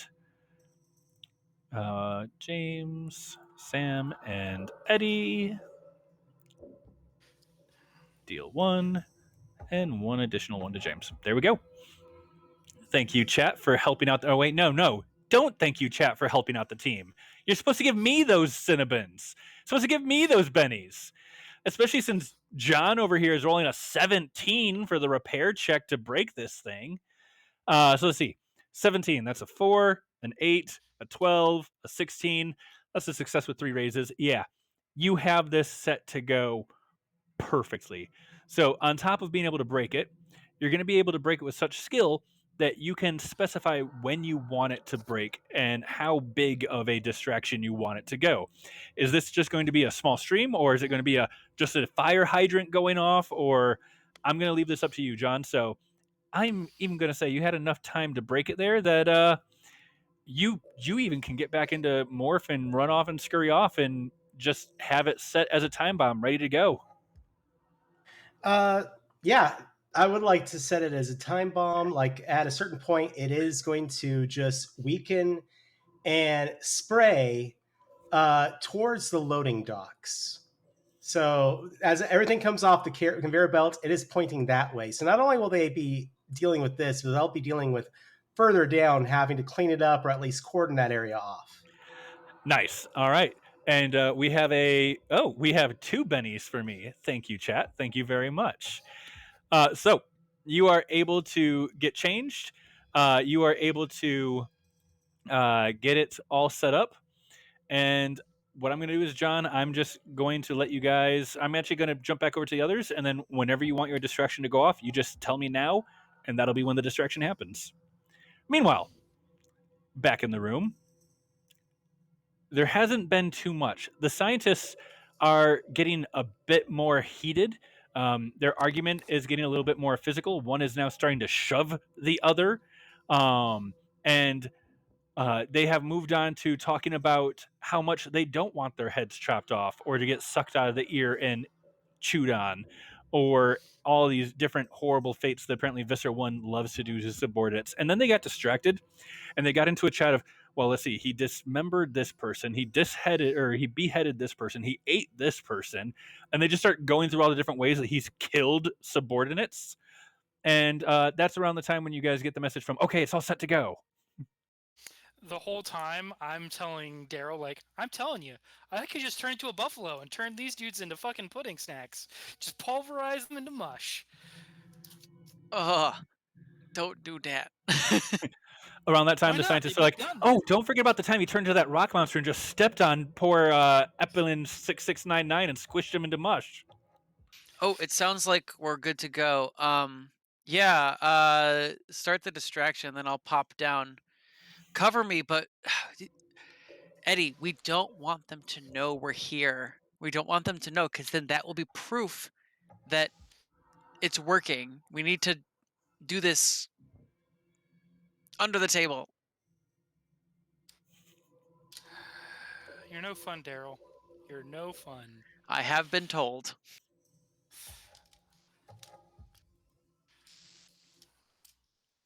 All right, so let's go ahead and get that roll. Distraction goes off. I'm assuming, John, would you like it too? Yeah, absolutely. All But right. my goal was that both James and Derek would be far enough away from the area, back in the machinery, almost to them. All right, yeah, no, that's perfect. So you're able to make it back. You guys are, I'm assuming, still in Cockroach or back in Cockroach. There is a little bit of a taxon, or sorry, klaxon, not taxon, alert going off, and a mwah, mwah, mwah, and then there's just a shuddering vibration of what you guys would probably guess is probably some sort of like maybe an explosion or just fluid shooting out of this pipe. And both the scientists stop mid argument or mid listing of horrible deaths caused by Visser 3 and like turn and look and like, oh no. And they rush out of the room. Okay. All right. So as soon as the coast is clear, I say, Eddie, let me know if anything happens or if anyone's on their way, and I'll go hide. And then I'm gonna flutter down to the terminal and connect telepathically to it, by touching it, Okay. and begin my hacking. Go ahead and give me a hacking roll. And what exactly are you actually give me the roll first and then tell me what you're trying to do. That is a 2. That is not a success. I want to use a Benny. Okay. You are down to 5 bennies left.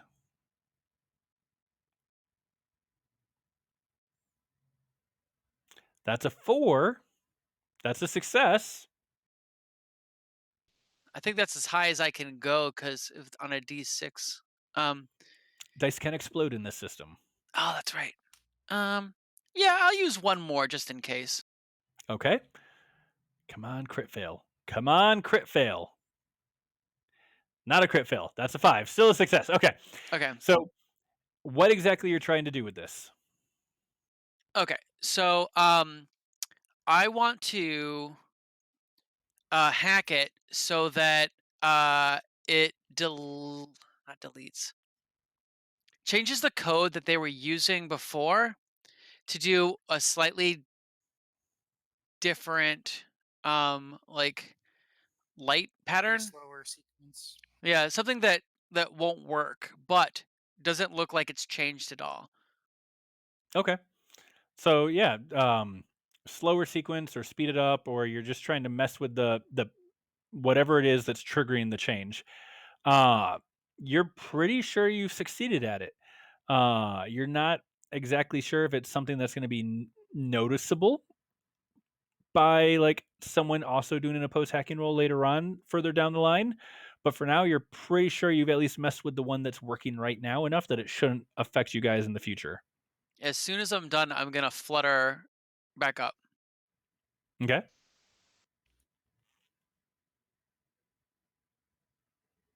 Meanwhile, the two scientists are outside just standing staring at the mercury explosion happening in the shoe factory while holding their noses like, oh, what's that smell? Um, Guys, I think we did it. I think we should probably get out of here before anything else happens. meet back at the grate. Let's just go down the grate, meet back in the tunnel. All right. Looks over at Derek. Let's try to find that grate. All right. Now, you guys know where you're going at this point. I'm not going to require any stealth checks to get back down into the sewer. You guys can all make it pretty easily. From there, you work your way out the pipe, I assume, and back to the stream. And what's the plan once you're in the stream? I think we need to get rid of that pipe so there's no evidence that we were here in the first place. I agree. How long do you Probably think? Sorry. stash the pipe nearby so that we can use it again in case we need to. Yeah. Yeah, sounds How good. how long do you think we should be careful about not flying? Because all of the shoes that are out already at the markets are already there. Well, the We code that probably I changed, we can actually test this back at the clubhouse because I was overhearing them talk and they said they actually send a signal to change the code. That way they don't have to keep sending out shoes. So we can just check the shoes that we've got and see if anything's changed. All right. And what were you saying, Aaron? Oh, that's all I was gonna say is we can just test it and keep our heads down. Yeah. We can even do this on a regular basis, keep a set of the shoes at the clubhouse, and maybe before a big mission, we can make sure that we'll be safe to do it. This might be a part of our routine, like everything else that's changed. Yeah. Makes All right. sense. So heading back home at the end of the mission, it is starting to get dark now. It's probably much later in the day. You guys left the treehouse around 2. Getting out to the shoe factory, getting back home, hacking, the distractions, all that stuff. You guys are probably going to be getting home around 6, 7 o'clock at night. And let's actually do a little bit of a jump round. So starting with, all right, Randy. Starting with Randy, let's go ahead and kill that music and bring this up. Randy. Yep. You get home and you notice your brother is wearing a pair of these flashy shoes. Yeah.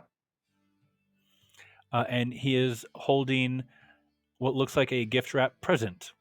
He's like, "Oh, James, there you are. I've been looking for you. I got you a surprise from the mall."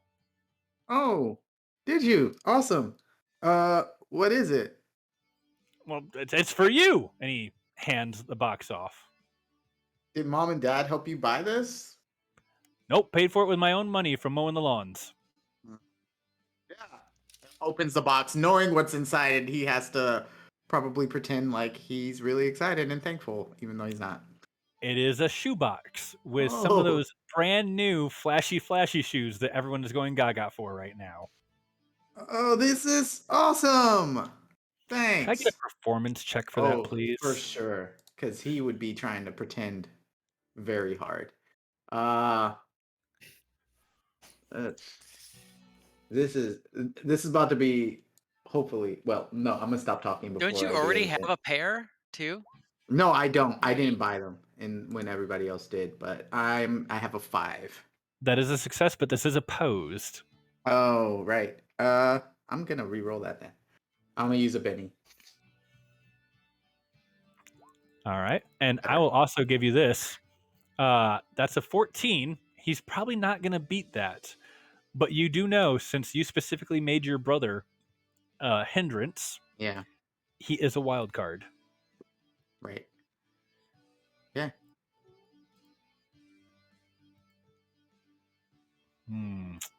You could re-roll it. I could re-roll it. I do have all these bennies. Just so everyone is aware, I rolled a 4 on my check here, going against a 14. So I'm going to spend, you know what? I have 8 bennies.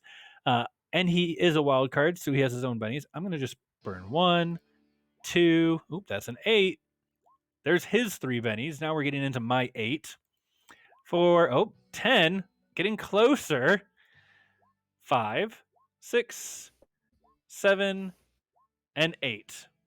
There's the 17 that I've been looking for.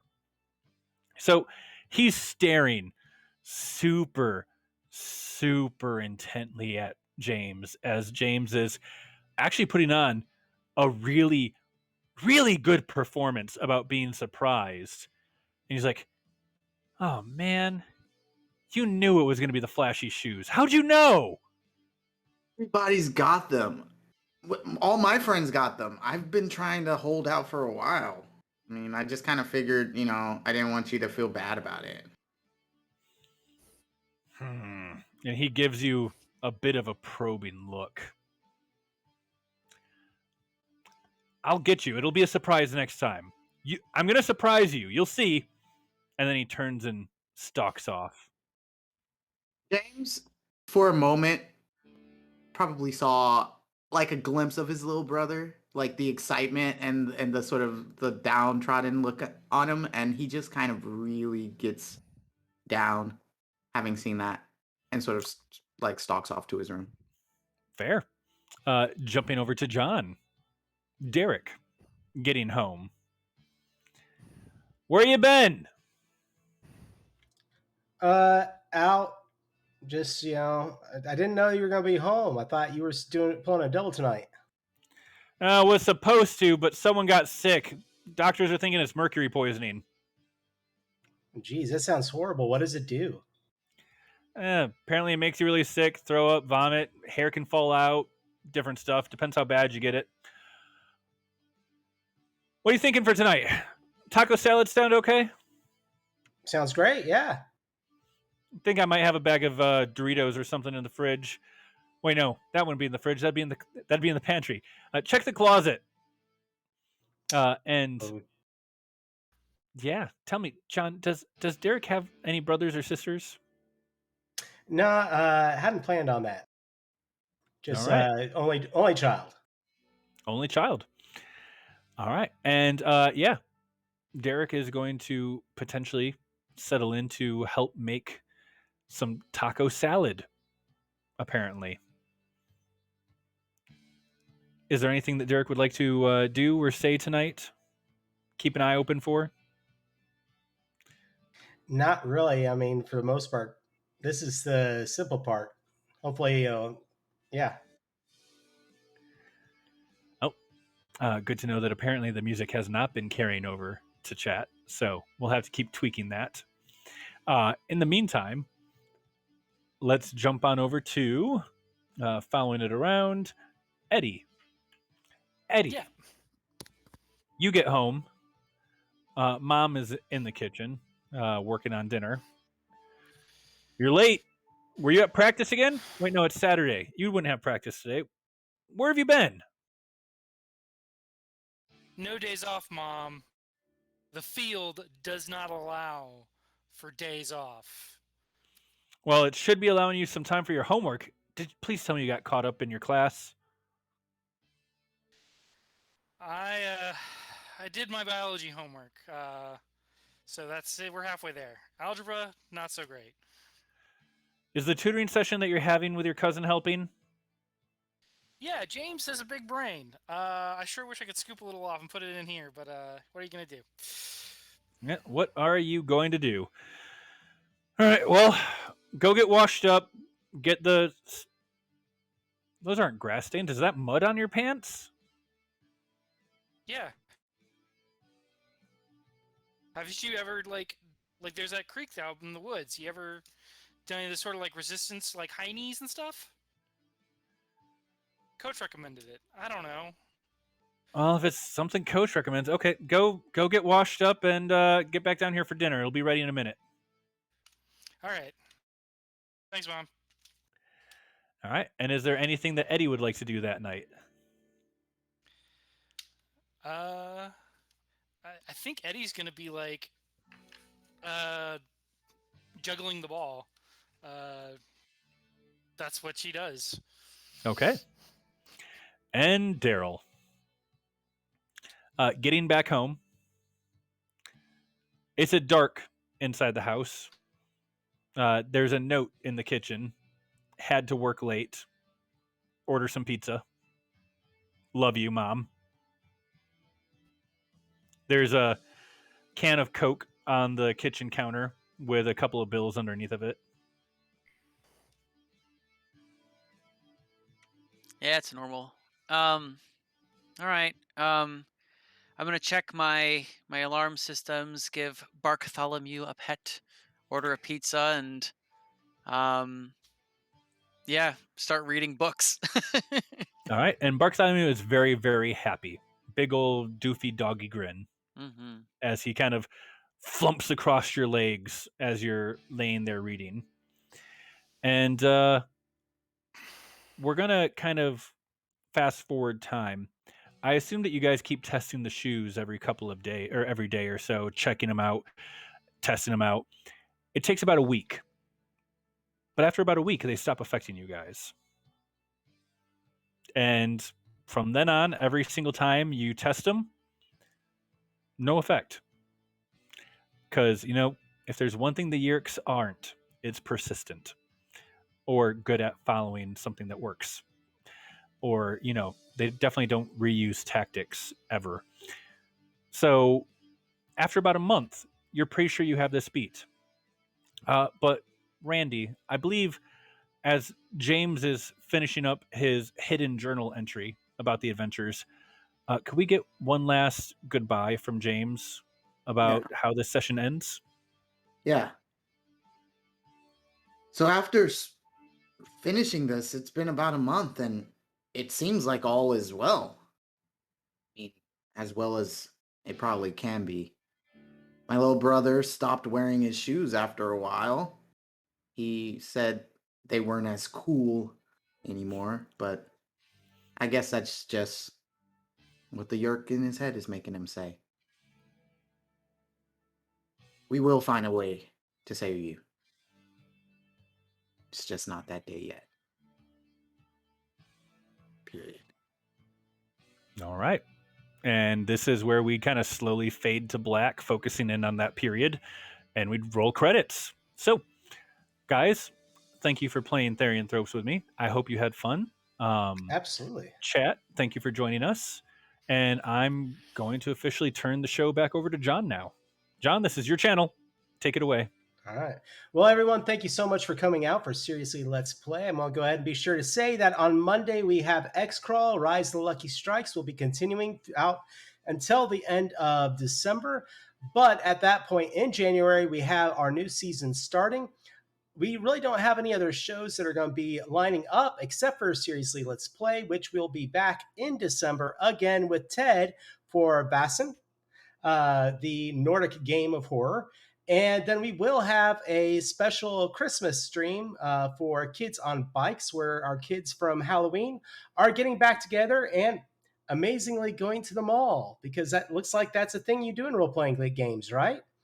Hey, if you can't do it in real life, might as well do it there, right?